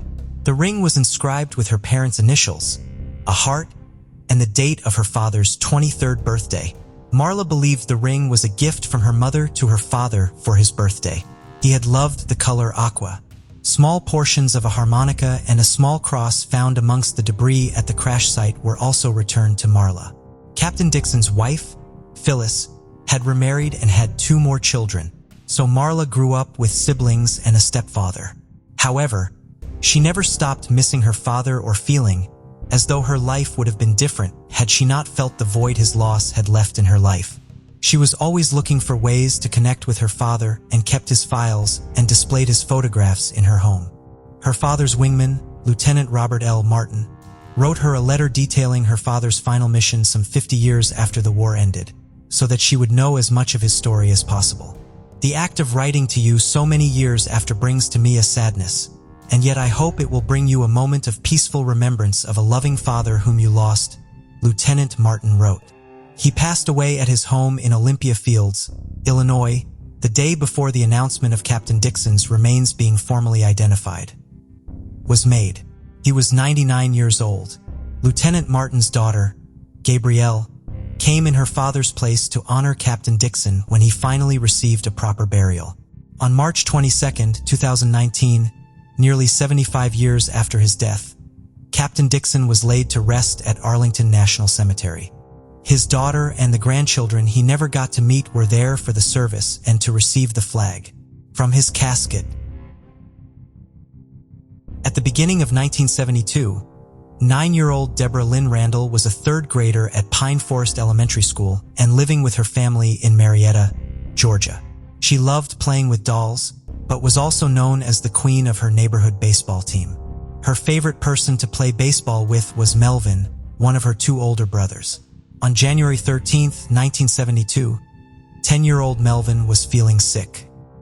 His mother Juanita was also not feeling well and had asked Melvin and Debbie to take the family's laundry to the Duds and Sid's laundromat half a block away from their apartment building. Melvin did not want to go because he did not feel well and his favorite television show was on. Therefore, Debbie and her stepfather Frank were the two people who went to the laundromat. Debbie put on a new pair of lavender shoes she had just gotten for Christmas and left home with Frank and the family's laundry. Debbie liked going to the laundromat because she had fun playing there. She would stack up empty detergent boxes or bring her Barbie dolls and play with other girls from the neighborhood there. When she and Frank arrived at the laundromat, Frank started loads of laundry in two machines. He then gave Debbie the change she would need to switch out the laundry once those loads finished and went home. Debbie's family expected that she would come home asking for help bringing home the laundry by 7:30. When she did not, they became concerned, especially since it was getting dark. Juanita and Frank went to the laundromat to check on her and found a spilled box of detergent on the ground near a Volkswagen parked outside of the laundromat, roughly 85 feet away from its door. Debbie was nowhere to be found. According to some girls who had been folding laundry at the laundromat, Debbie had gone outside at 7:15, telling them goodbye as she left. It soon became apparent that Debbie had been abducted. Debbie's father, John, was notified while he was at his job at the Ford Motor Company plant. The Marietta police were called, and they found small fingerprints on the Volkswagen smudged in a downward direction. Witnesses reported seeing a dark 1950s pickup truck speeding away from the area of the laundromat and driving erratically. Police eventually learned that a 12-year-old girl witnessed the actual abduction. She had not reported it immediately because she believed the little girl she saw a man grab must have been his child, who had misbehaved and was being taken home. The man nearly ran her over as he sped away, and she could briefly see him glaring back at her in the truck's rearview mirror as he drove away. Another witness saw a man driving a pickup truck, similar to the one-liter seen speeding away from the scene around 7 p.m. as it parked next to the Volkswagen, where child-sized fingerprints were later found. These two witnesses were able to help develop a sketch of the driver. The official search for Debbie involved the Marietta Police Department, the Cobb County Police, and the Cobb County Sheriff's Office. In addition, the people of Marietta joined together to launch Operation Debbie, a massive search effort looking for the little girl. More than 4,000 people were ultimately involved in the search. Among the volunteers were civil defense workers, ham radio operators, and students. One of the most dedicated volunteers was Melvin Randall, who would struggle with guilt for several years over being sick and not going to the laundromat with his little sister the day she disappeared. He went door to door speaking with all of his neighbors and distributed flyers throughout the neighborhood, desperately hoping his efforts would bring Debbie home. January 29th, 16 days after Debbie disappeared, was cold and rainy, but the volunteers continued their work. A group of students from Southern Tech were searching a heavily wooded area between Windy Hill Road and the Fox Hill subdivision on Powers Ferry Road. Mike McCajon had enrolled in the school after serving with the military in Vietnam. He had been searching for several hours when he came across drag marks in the dirt around 5 p.m. When he followed them, he discovered Debbie's lifeless body. She was fully clothed, but had only her socks on her feet. Her prized lavender shoes were gone. Most of Marietta seemed to show up to honor Debbie's memory at her funeral. Thousands of people were packed into Roswell Street Baptist Church for the service. Debbie was then buried at Kennestone Memorial Park. Debbie's body was found approximately 6 miles away where she was abducted. Dr. Larry Howard of the Georgia State Crime Lab examined Debbie's body and determined that she had been raped. The most recent statements from authorities say that Debbie's cause of death was strangulation, but earlier ones state that she had been suffocated. It has been reported that Dr. Howard believed that Debbie died as the result of her killer using her coat to cover her face in an effort to muffle her screams while he raped her. A geologist was brought in to the investigation to analyze dirt samples taken from Debbie's clothing. They identified dirt from 2 different locations, one from where Debbie's body was found, and another ultimately matched to clay from the Dixie Cast and Stone Company on Powers Ferry Road. some 3 miles away from where Debbie's body was found. This led investigators to believe that Debbie was killed on the Stone Company property, and that her body had then been dumped in the wooded area, where it had been found. Brown hair was also found on Debbie's body, and the lab determined that it came from a white male, most likely between the ages of 18 and 30. Police conducted numerous interviews and followed up on hundreds of leads, but Debbie's killer remained unidentified. The death of Debbie and the lack of punishment for her killer obviously took a massive toll on her family. She was my baby, and I loved her so much. I couldn't understand why it was her instead of me. It was the way she had to go that hurt me so bad, and it still hurts. I would at least like to know who done it before I pass away. Debbie's mother Juanita said in July of 2018 as she battled leukemia. Juanita unfortunately did not get her wish to live to see her daughter's killer identified. She passed away on September 17, 2018. In accordance with her wishes, her ashes were buried alongside Debbie's body. Describing what losing Debbie felt like to reporter Jessica Knoll in 2018, Debbie's father John tearfully said, "Somebody took my baby. Tears you up. Literally, tears you up. I was like a zombie around here for a while. It's just like taking a big chunk out of your body. When I found that out, it was just like losing a part of me being gone. It was gone, and it ain't never come back, and never will it come back." John participated in the interview with Jessica Knoll because he still hoped to live to see Debbie's killer brought to justice. He believed there were people who had information on the case, and he did the interview in hopes of one of them seeing it and coming forward. He believed that if Debbie's killer was still alive and could be prosecuted, he should be executed following his conviction, because he obviously was not sorry for what he had done, as evidenced by the fact that he had never come forward. Like his ex-wife, John died without ever seeing justice for his daughter. He passed away in January of 2022, just 3 days before the 50th anniversary of Debbie's murder. While he was not alive to see it, Debbie's case would finally be solved the very next year. By the times of their deaths, Debbie's parents at least knew that police were still looking for their daughter's killer, and that technology that had not yet been available at the time of Debbie's murder was being used to hopefully solve the case. Luckily, the original investigators assigned to Debbie's case had preserved the evidence from the case very well. What would prove to be the two most useful pieces of evidence in the age of DNA testing, the hair found on Debbie's body and a small piece of cloth found next to her body, were preserved well enough to still be usable for testing, even decades after Debbie's death. In 2001, the FBI conducted testing on the hair. They could not identify Debbie's killer, but the testing did narrow the suspect pool considerably. The case was handed over to the Cobb County Cold Case Unit in 2015. That same year, the evidence in the case was sent for more DNA testing. A partial male profile was developed, but a match to it could not be found in the combined DNA index system. Investigators with the Cold Case Unit developed several strong suspects, but each was ultimately excluded by DNA. Thanks to extra funding received in 2019, further advanced DNA testing was conducted on the cloth in 2022. A familial DNA profile was developed, and investigators used genetic genealogy to search for potential suspects. The Cobb County Cold Case Unit began working with DNA Labs International in 2023. They were able to identify several relatives of the contributor of the DNA from the cloth. When authorities contacted these relatives, they agreed to provide samples of their DNA.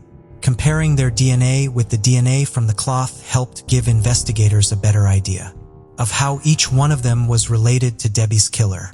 The potential suspect ultimately identified by this effort was deceased. In order to be absolutely sure about the identification, authorities had his body exhumed so that samples could be taken for direct DNA testing. This testing confirmed his DNA was a match to that from the crime scene. On September 18, 2023, Cobb County District Attorney Lynn D. Brody Jr. announced that Debbie's killer had been identified as William B. Rose, who had been 24 years old at the time of the murder. Rose could not be arrested because he took his own life in 1974, 2 years after Debbie was killed. Gold case investigator Roy Alters stated at the press conference announcing Rose's identification that he suspected Rose may have ended his life because he was afraid of being caught for Debbie's murder.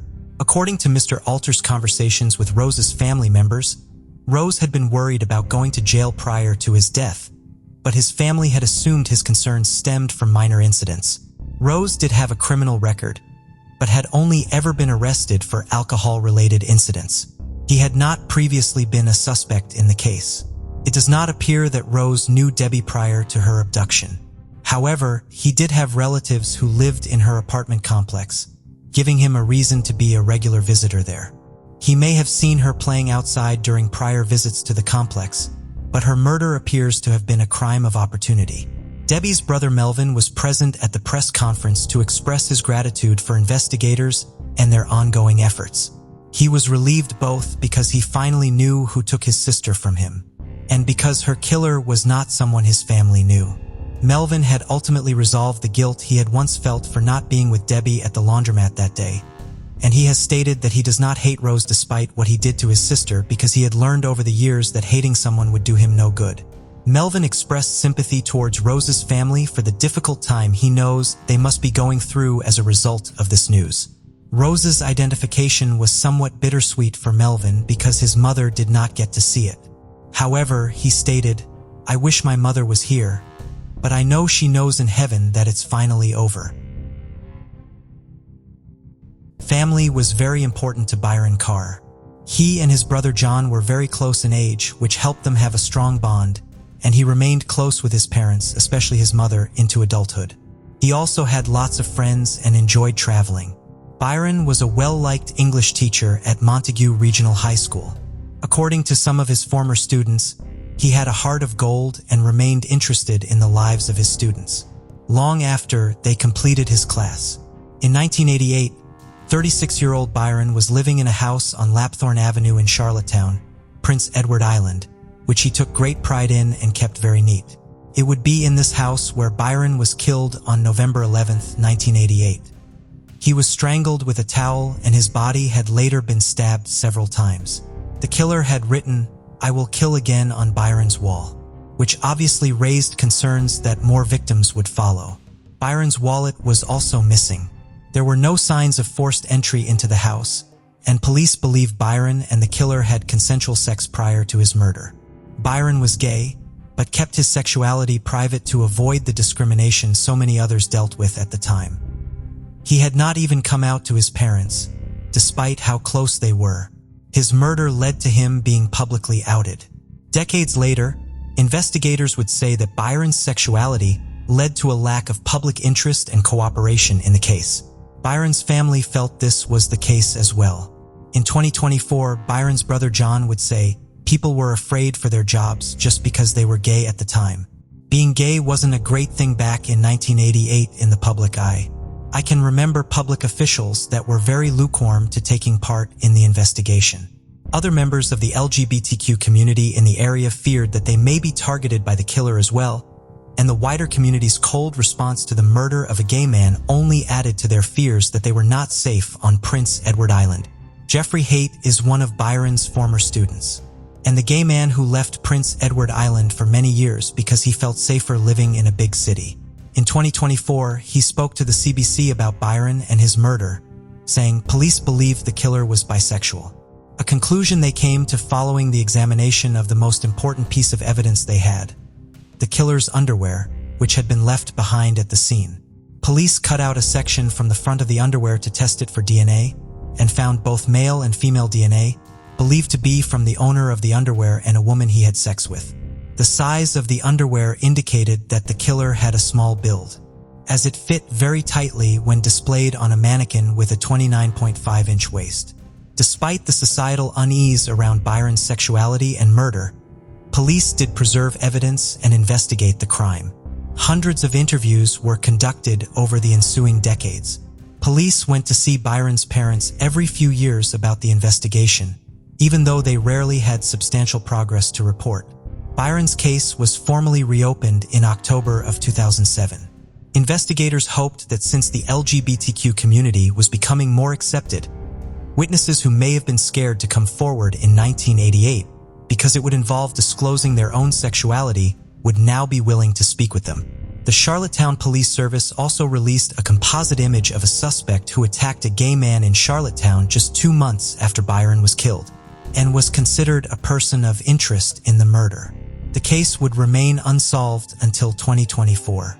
That January 26th, Chief Brad McConnell announced that the day before, 56-year-old Todd Joseph Galland, also known as Todd Joseph Irving, had been arrested and charged with 1 count of first-degree murder and 1 count of interfering with human remains in connection with Byron's murder. A second person had also been arrested but then released, although their potential involvement in the case is still being investigated. Police had long believed that at least one other man had come back with the killer to try to remove incriminating evidence from Byron's house after he was killed. In 2013, they revealed that 2 unconnected witnesses had come forward saying that a man had confessed to them that the killer had taken him back to Byron's house after the murder to get rid of evidence. The 2 witnesses came forward in 2008 and 2012 and new details that had not been made public. The individual they reported, whose name has not been released, had been released on parole shortly before Byron was killed, had a violent criminal history, and had been a potential suspect in the murder early on in the investigation. However, he had passed away in the early 2000s, and as such could not be interviewed about who brought him to Byron's house that night. Police believed that it was when the killer brought his accomplice to the scene hours after Byron was strangled with the towel that Byron was stabbed. The note was written on the wall, and Byron's wallet was stolen. These actions were taken to confuse police. Socks had been found in Byron's kitchen trash can. Police believed that someone had worn them on their hands in the house, so that they would not leave behind any fingerprints. DNA was extracted from the inside of one of the socks, but it did not match the DNA on the underwear or the deceased reported accomplice. As such, a third individual may have been involved in the attempted cleanup and tampering with the crime scene after the murder occurred. Gallant had only been 21 years old at the time of Byron's murder. He had been living in Charlottetown in 1988, but moved to the United States after Byron was killed. He lived in Texas and Arkansas before moving back to Prince Edward Island in 2022. He was convicted of breaking and entering in Canada in 1987 and had a criminal record in the United States as well. He had been identified using genetic genealogy. Charlottetown police worked with Wyndham Forensics Group and Convergence Investigative Genetic Genealogy to identify him as the contributor of the DNA at the crime scene after familial matches to it were found in the family tree DNA and GED match databases. Gallant's lawyer, Chris Montigny, appeared in court on Gallant's behalf on February 1st. The case was adjourned until the following month to give Montigny time to review the large amount of evidence and documents in the case. He does not yet know how his client will plead to the charges he is facing. On the day Byron was buried, his mother turned to her son John and told him, "It's not really over until we know what happened and why." It was never over for her or for Byron's father, as they both passed away a few years before charges were brought in their son's case. Byron's brother John was still alive to see Gallant's arrest and was present at the press conference announcing it. He thanked police for all of their hard work and said of the arrest finally being made, "It's like a weight being lifted off you. It's hard to describe. It's just kind of a release." Carol Barrett grew up as one of 6 children on McIntyre Street in Zanesville, Ohio. She had a cheerful and spunky personality. She liked to make up her mind on her own and wasn't afraid to say what she thought. She was somewhat of a tomboy and regularly wrestled with her 3 brothers on the family's living room floor. In high school, she was a member of the concert band, the marching band, and the school radio station staff. Carol was very brave. In the summer of 1978, she jumped into the water to save her 2-year-old niece from drowning. That same year, Carol and her family went on vacation to Florida. Carol loved her time there and heard a lot about how much fun spring break was in the area. She begged her parents to let her go back to Florida for spring break the following spring, when she would be a senior in high school, but they did not allow it. Carol graduated in 1979 and went to work at a Wendy's restaurant, with the goal of saving enough money to go to Florida the following spring. Not all of her money went to her trip savings, however. She used some of it to buy sheets and glassware and towels when she had the chance. She put the various home goods she was able to acquire in her hope chest, saving them for when she married her high school sweetheart, Tom, who had joined the Navy. When Carol wanted to go to Florida with her friends from high school in the spring of, Carol began the drive to Daytona Beach shores on March 20th with her large group of friends split between two vehicles. They drove throughout the night, taking turns driving. When they arrived in Daytona Beach shores, they checked into their rooms at the Treasure Island Motel. The girls were staying in room 617 and the boys were a floor below them in room 521. The group was hanging out in the girls' room that Saturday night, shortly after 1 a.m. on Sunday morning, March 23rd. Carol and her friend Steve left the room to go walk around. On their way to the elevator, a man blocked their path. He pointed a pistol at them and told them that they were going to turn around and go back to their room. Steve told him that they did not have a key, but the man pointed the gun at Steve's face, and the three of them walked back to room 617. They knocked on the door and were let inside. The assailant followed Steve and Carol into the room and told all 8 people there at the time that he wanted their money.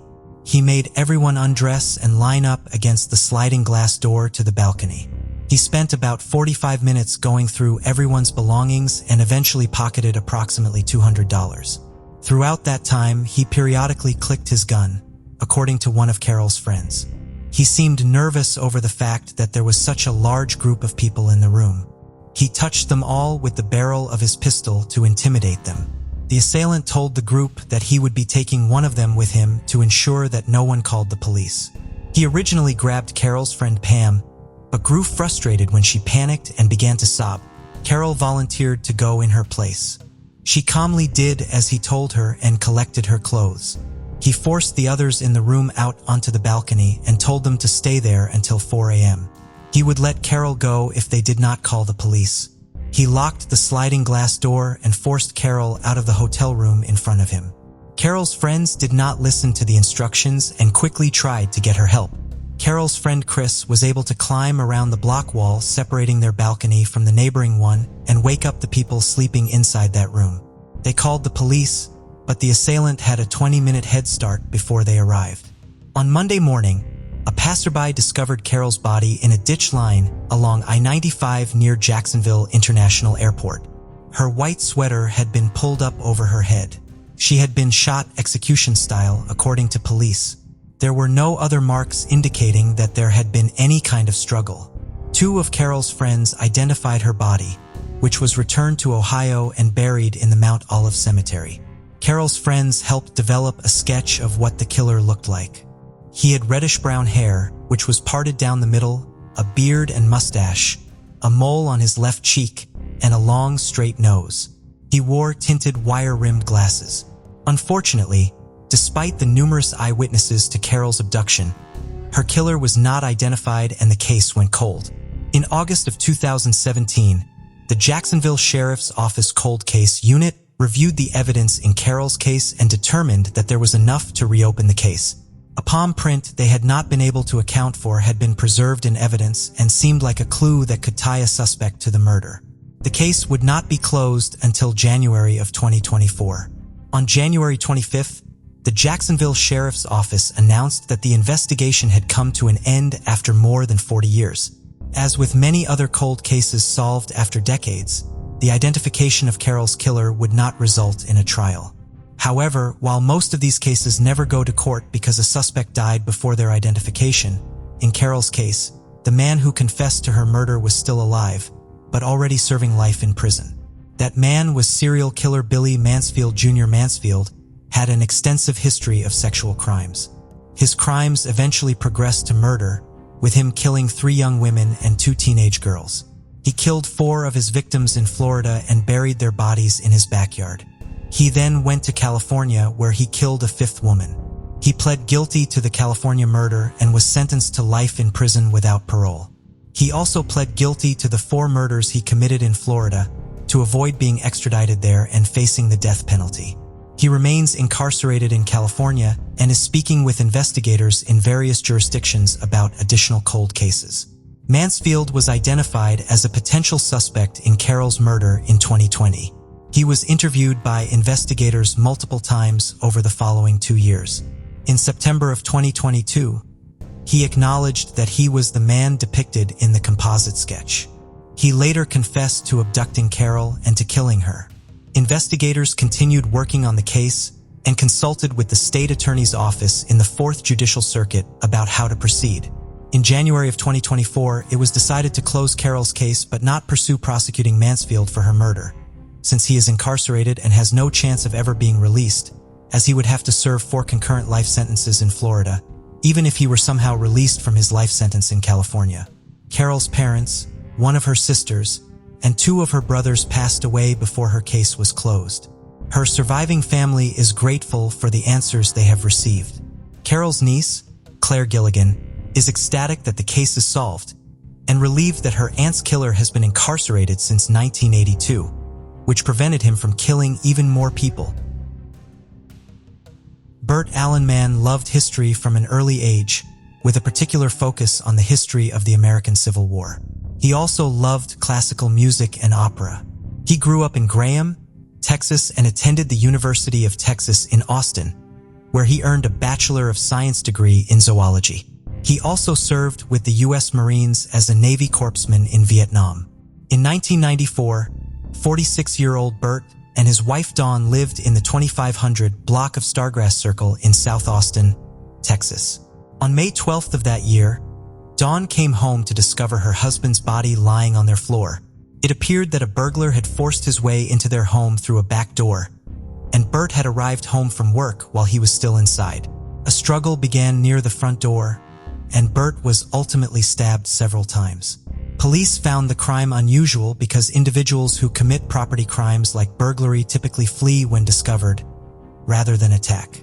The break-in and murder also occurred in the middle of the afternoon, when children would be coming home from school and adults would be arriving home from work. More than 20 detectives worked on the case over the ensuing years. Following the establishment of the Austin Police Department's Cold Case Unit in 2005, a blood stain that had been preserved from the crime scene was sent to the lab to test for DNA. The killer had apparently been injured as Bert tried to fight him off, and his blood had been left inside the house after he fled. A DNA profile was successfully developed from the blood stain, but no match to it was found in the combined DNA index system. In March of 2023, the unknown profile was sent to Bode Technology, in hopes that they could use genetic genealogy to identify a suspect. In June of that year, they did just that. The man they believed could have been Bert's killer had never been a suspect in the case. The potential suspect was a man named Kenneth Wayne Robbins, who was living in Lubbock, Texas, and working as a long-haul truck driver. Investigators made attempts to surreptitiously collect items thrown away by Robbins to test them for DNA, but they were unsuccessful. Therefore, on September 8, 2023, detectives from Austin traveled to Lubbock with a search warrant to collect a DNA sample from Robbins. They searched him with it at his work and collected the sample. He refused to speak with them. 5 days later, the Austin Police Department was contacted by Robbins' employer, who was obviously aware that the department had an interest in him. They reported that the GPS tracker in their truck that Robbins was driving at the time showed that it had been parked at a truck stop in Weatherford, Texas, and had not moved in what they considered to be a suspiciously long amount of time. Police in Austin contacted their counterparts in Weatherford and asked them to perform a welfare check. When they arrived at the truck, they found Robbins dead inside of it. His autopsy would find that he had committed suicide. On February 8, 2024, the Austin Police Department announced that they had identified Robbins as the sole person responsible for Bert's murder. The DNA sample taken from him was a match to the DNA from the crime scene, and had he not taken his own life, he would have been charged with capital murder. Not everyone in Bert's family lived to see his alleged killer identified. His father passed away in 2019, and his mother, Virginia, died just a year before the case was closed. Bert's widow and younger sister did finally learn who took Bert from them. We don't have that big question hanging over our hearts. I had really kind of given up hope that it would happen, and I'm so grateful. His sister, Kathy May, told KVUE News. She is relieved that she does not have to go through the stress of a trial, but is upset over what Robbins' family members must be going through in light of the news of his crime and his death. Sarah Yarborough had bright red hair and an ever-present smile. She loved her 2 younger brothers and regularly helped them with their homework. Sarah was very well-rounded with both a love of the arts and a knack for math and science. She had big dreams from a young age and the work ethic she would need to achieve them. Her mother Laura described Sarah as the delight of her life and said of her, "She made those of us around her better. She was a person who built bridges and brought people together, but in her own quiet way." The Yarboroughs had moved to Federal Way, Washington when Sarah was 8 years old. In December of 1991, 16-year-old Sarah was a junior at Federal Way High School. She excelled academically and was an honors student.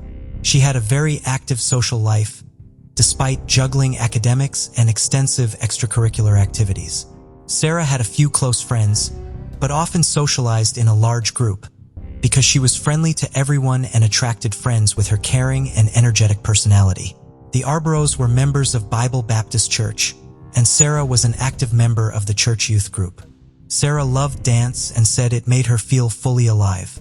She was a member of the Safety Kids, a dance group that gave performances encouraging young people not to abuse drugs or alcohol. In the summer of 1990, she had traveled to New Zealand to perform with the group. Sarah was also a member of her school's drill team. Her dedication to the team was one of the reasons she asked her parents if she could stay home while the family went out of town on Friday, December 13th, 1991. They were traveling to Ocean Shores, some 2 hours away from their home, because one of Sarah's brothers was playing a soccer game there. Sarah had plans all weekend, including an important drill team competition, so she asked to stay behind. Her parents were reluctant to leave their teenager home alone, but ultimately agreed to let her stay under the condition that a friend come to stay with her on Friday night. Sarah spent the night of Friday the 13th at a basketball game with a group of friends. She and the friend, who will be sleeping over at Sarah's house, stopped for fast food and snacks on the way back to Sarah's house. When Sarah woke up the next morning on December 14th, 1991, she thought she was running late for her drill team competition. She said goodbye to her friend and rushed out of the house with curlers still in her hair to drive to school, to meet up with the rest of the team, to board a bus, to travel to Juanita High School in Kirkland for the competition. 13-year-old Drew Miller had also had a sleepover on the night of December 13th. His friend Adam spent the night at his house, and the two boys spent the morning of December 14th watching Saturday morning cartoons and eating cereal, before heading out to go skateboarding in the parking lot of a nearby Albertsons grocery store. Adam lived down the road from Federal Way High School and regularly jumped over a fence so he could cut through the school's campus to get to the Albertsons. He and Adam followed that routine that morning. Because it was so cold, puddles had frozen over, so the two boys stomped on the ice to break it as they made their way across the school grounds.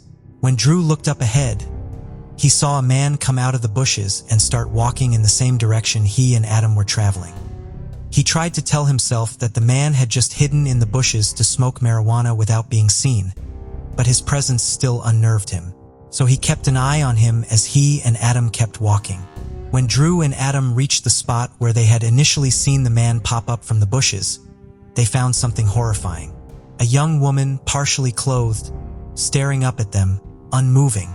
When they looked back up, they saw the man up ahead standing near a vehicle, staring them down. The two boys turned and ran back to Drew's house. His mother called 911 while his stepfather rushed back to the scene with Drew to see if they could help the young woman. When they arrived, they confirmed that there was nothing they could do to help her.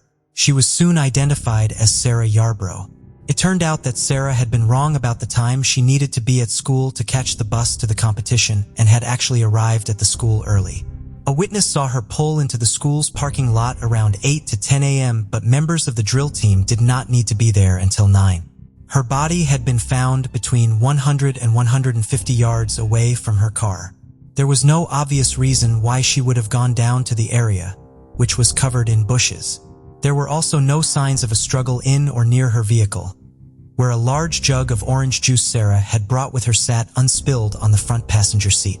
Because Sarah was always willing to help anyone, including strangers, it was theorized early on that someone may have approached her asking for assistance, and she walked away from her vehicle trying to help them with something. Sarah's cause of death was found to be ligature strangulation, and her own nylon stockings were found around her neck. Police believed Sarah's murder had been sexually motivated, as semen was found on her clothing. DNA from it would eventually be found to be a mashed DNA found under Sarah's fingernails and on the nylons used to strangle her. Early on in the investigation, the most important lead police had was the two boys, Adam and Drew, who had seen a man leaving the scene just after Sarah was killed. The two boys were able to work with a sketch artist to produce an image of what the man looked like, which they said was highly accurate. The sketch was posted all over town and generated thousands of calls to police, none of which led to an arrest. In June of 1993, a memorial to Sarah was dedicated in the courtyard of Federal Way High School. The stone bench was inscribed with Sarah's life motto, Carpe Diem, which means seize the day, and featured a bronze statue representing some of the things Sarah loved the most: her ballet shoes, books, and her dog Gibby. June 12, 1993 was graduation day at Federal Way High School. It also would have been Sarah's 18th birthday. Sarah had dreamed of going to a college somewhere far away from Washington to explore somewhere new. She hadn't fully settled on a career path, but was considering becoming a museum curator or an engineer, like her father. Sarah's mother Laura did not sit at home with her own pain on that day, instead going to the graduation ceremony to support Sarah's many friends, as Sarah would have wanted. Years passed without answers in Sarah's case, but they also brought new technology and new avenues of investigation. In December of 2011, Sarah's case made history in a field which would eventually solve her case. While other cases would be solved using consumer DNA databases and genetic genealogy before Sarah's killer was identified, Sarah's case is believed to be the first cold case to find a lead by searching consumer DNA databases. Colleen Fitzpatrick of Identifiers International was not able to identify a potential suspect by comparing the DNA from Sarah's crime scene to the DNA profiles available in commercial databases at the time. However, she also used YSTR analysis, which looks at the Y chromosome and therefore male lineage. A match was found and showed that Sarah's killer was a descendant of Robert Fuller, who lived in Salem, Massachusetts in the 1630s and whose family arrived in North America on the Mayflower. Because they shared a Y chromosome, the killer had to be a direct male descendant of Robert Fuller. The chromosome had been passed from father to son since the 17th century, until Sarah's killer inherited it. Given the number of generations who had lived and died since Robert Fuller's lifetime, this still left thousands of potential suspects. The surname of Fuller did have a connection to Sarah's case. Bill Fuller was a close family friend of the Yarboroughs. He had led the effort to have the memorial to her installed at Federal Way High School. While he did not match the description of the man the two boys who found Sarah's body saw leaving the scene, police still requested that he provide a sample of his DNA, which he willingly did. It was not a match to the crime scene DNA. However, his Y chromosome was a match to the crime scene DNA and the known Fuller family, who arrived on the Mayflower. Bill Fuller was a paternal cousin of the killer, but too distant of one to identify him. Other individuals with the surname of Fuller living in the area were investigated, but not tied to Sarah's murder. Genetic genealogy continued to be utilized in the case, and in 2019, it finally narrowed down the potential suspect pool to two brothers, either of which could have been the killer based on their DNA. However, one of the brothers was then excluded because his DNA profile was already in the criminal database and found not to be a match. Police began surveilling the other brother and collected 2 cigarette butts and a napkin he discarded. A DNA profile was developed from these items. It was found to be a match to the DNA collected from Sarah's body. On October 3, 2019, a first-degree murder charge was filed against 55-year-old Patrick Leon Nicholas. The filing documents alleged that Nicholas killed Sarah while committing or attempting to commit the crime of rape in the second degree. Nicholas was booked into King County Jail the same day, with prosecutors requesting his bail be set at $5 million. Nicholas did not have the surname of Fuller, despite being of direct male Fuller genetic lineage, as had been previously predicted, because his grandfather had been adopted. Nicholas did have a disturbing criminal history. In June of 1983, he had attacked a young woman named Ancroni as she sat outside of her car overlooking the Columbia River in Ridgeland, Washington. After making small talk with her for a few minutes, he held a knife to her throat as she attempted to leave. He forced her to remove her clothing and walk down closer to the river, and was able to escape by jumping into the water and swimming away. Before he could leave town, Nicholas was only 19 years old at the time of his attack but he had been convicted of 2 rapes and an attempted rape as a juvenile. In these cases, he had used the threat of violence to get his victims away from where he first interacted with them into a more remote area where he raped them, much like he had attempted to do and he had been released from custody for his most recent crime just a few months before he attempted to rape and he pled guilty to 1 charge of first-degree attempted rape in Anne's case, and she spoke at his sentencing hearing. She requested that the judge sentence Nicholas to the maximum sentence. The judge did so, sentencing Nicholas to 10 years in prison. However, Nicholas was released after serving just 3.5 years of his 10-year sentence. Had he served his entire sentence, he would have still been incarcerated at the time of Sarah Yarborough's murder.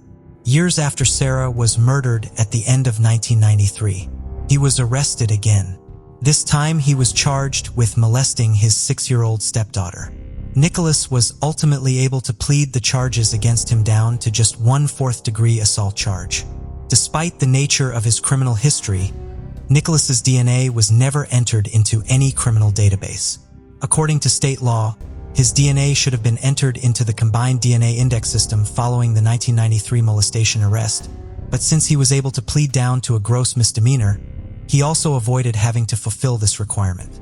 That being said, it would have still been possible for Nicholas to have been identified using DNA more than a decade before he was finally arrested, were it not for limitations in place in the state of Washington. Numerous other states, as well as the United Kingdom, allow law enforcement to utilize familial DNA analysis in their investigations. The legal statutes of the state of Washington do not allow for such analysis to be utilized there. Familial DNA analysis and investigative genetic genealogy, the process which ultimately identified Nicholas, involve essentially the same process, but they are considered 2 separate investigative techniques because of one major difference. Both techniques involve comparing a DNA profile from a crime scene to other DNA profiles in a database. Investigators identify individuals who share DNA with the suspect DNA, and then work to determine how they are related based on how much DNA they share. In the majority of cases, only distant cousins are identified, meaning investigators have to use records to construct the family trees of these individuals in order to narrow down their suspect pool. The difference between investigative genetic genealogy and familial DNA analysis is that the former uses databases of customers of commercial DNA sites who generally use these services to explore their ancestry or find long-lost relatives, and the latter uses criminal databases. In what is perhaps the most famous use of familial DNA analysis, Lonnie David Franklin Jr., the so-called Grim Sleeper, was identified because his son Christopher's DNA had been entered into the criminal database following a weapons charge and showed up as a partial match to DNA from the Grim Sleeper investigation. Patrick Nicholas has an older brother, Edward Peter Nicholas Jr., who is a convicted rapist and registered sex offender. His DNA was entered into the combined DNA index system in October of 2005, 14 years before Sarah Yarborough's case had been solved. Had familial DNA analysis been available to investigators working on Sarah's case, Patrick Nicholas would have been identified as a suspect in her case essentially instantaneously, according to investigators, because of how closely he was related to someone in the criminal database. Because familial searches are not performed by the Washington State Patrol crime labs, Patrick Nicholas remained free for 14 more years. According to Chris Loftus, the director of communications for the Washington State Patrol crime labs, familial DNA analysis is being evaluated for use in Washington state. However, the Washington state legislature has directed the labs to process the more than 9,000 backlogged rape kits in the state, placing the adoption of new techniques on the back burner for the time being. Furthermore, he maintains that familial DNA analysis presents legal, practical, and ethical issues for them to address, although the technique has not faced any major legal challenges despite widespread use in other states. Nicholas's trial began on April 17, 2023. His attorney, David Montez, based his defense of Nicholas on attacking 2 things: genetic genealogy and the witness testimony. He criticized the use of genetic genealogy in the case because it has only come into use so recently. Although this critique did not explain how his client's DNA, which was compared directly to the crime scene DNA after he was identified using genetic genealogy, ended up on Sarah's body. Montez also argued that his client could not have been the man Drew Miller and his friend Adam saw just before they discovered Sarah's body.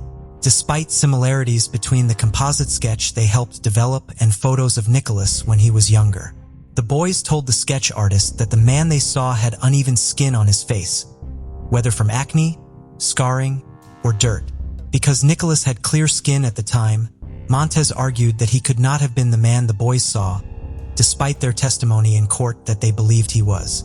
It is also worth noting that the DNA found under Sarah's fingernails, as well as other evidence found at the crime scene, indicates that she fought fiercely against her killer. It is therefore possible that she may have scratched him on the face. While this is just a theory, the textured skin Adam and Drew reported seeing on Nicholas may have actually been scratch marks left by Sarah as she tried to fight him off. The trial went on for 2.5 weeks. Jurors deliberated for a day and a half before returning with a verdict on May 10th. They had been sentenced to deliberation with 3 charges to consider: premeditated first-degree murder committed during the commission of an attempted rape, and the lesser charge of second-degree murder while also committing indecent liberties. They found Nicholas not guilty of the first charge, but guilty of the remaining 2. Nicholas' sentencing hearing was held on May 25, 2023. His lawyer argued for a sentence of 20 years in prison.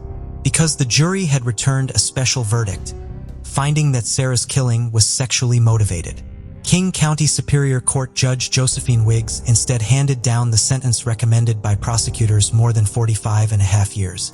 This sentence all but ensures that Nicholas will die while incarcerated. Nicholas plans to file an appeal. While decades had passed between the time when Sarah was murdered and when Nicholas was sentenced, dozens of people connected to Sarah and to her case were present at the sentencing hearing.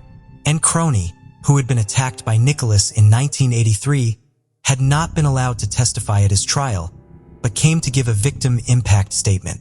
Sarah's family members and numerous friends also gave statements, detailing how the passage of time had not diminished the love they felt for Sarah, or the agony they felt over her loss.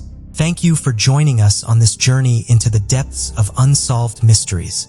Cold cases not only challenge our understanding of the past, but also ignite our curiosity and determination for answers. Remember to subscribe to stay updated on our latest investigations. And if you have any information regarding the cases we've covered, don't hesitate to reach out. Together, we can shed light on the shadows of the past and bring closure to those who seek it. Until next time, stay vigilant, stay curious, and never stop seeking the truth.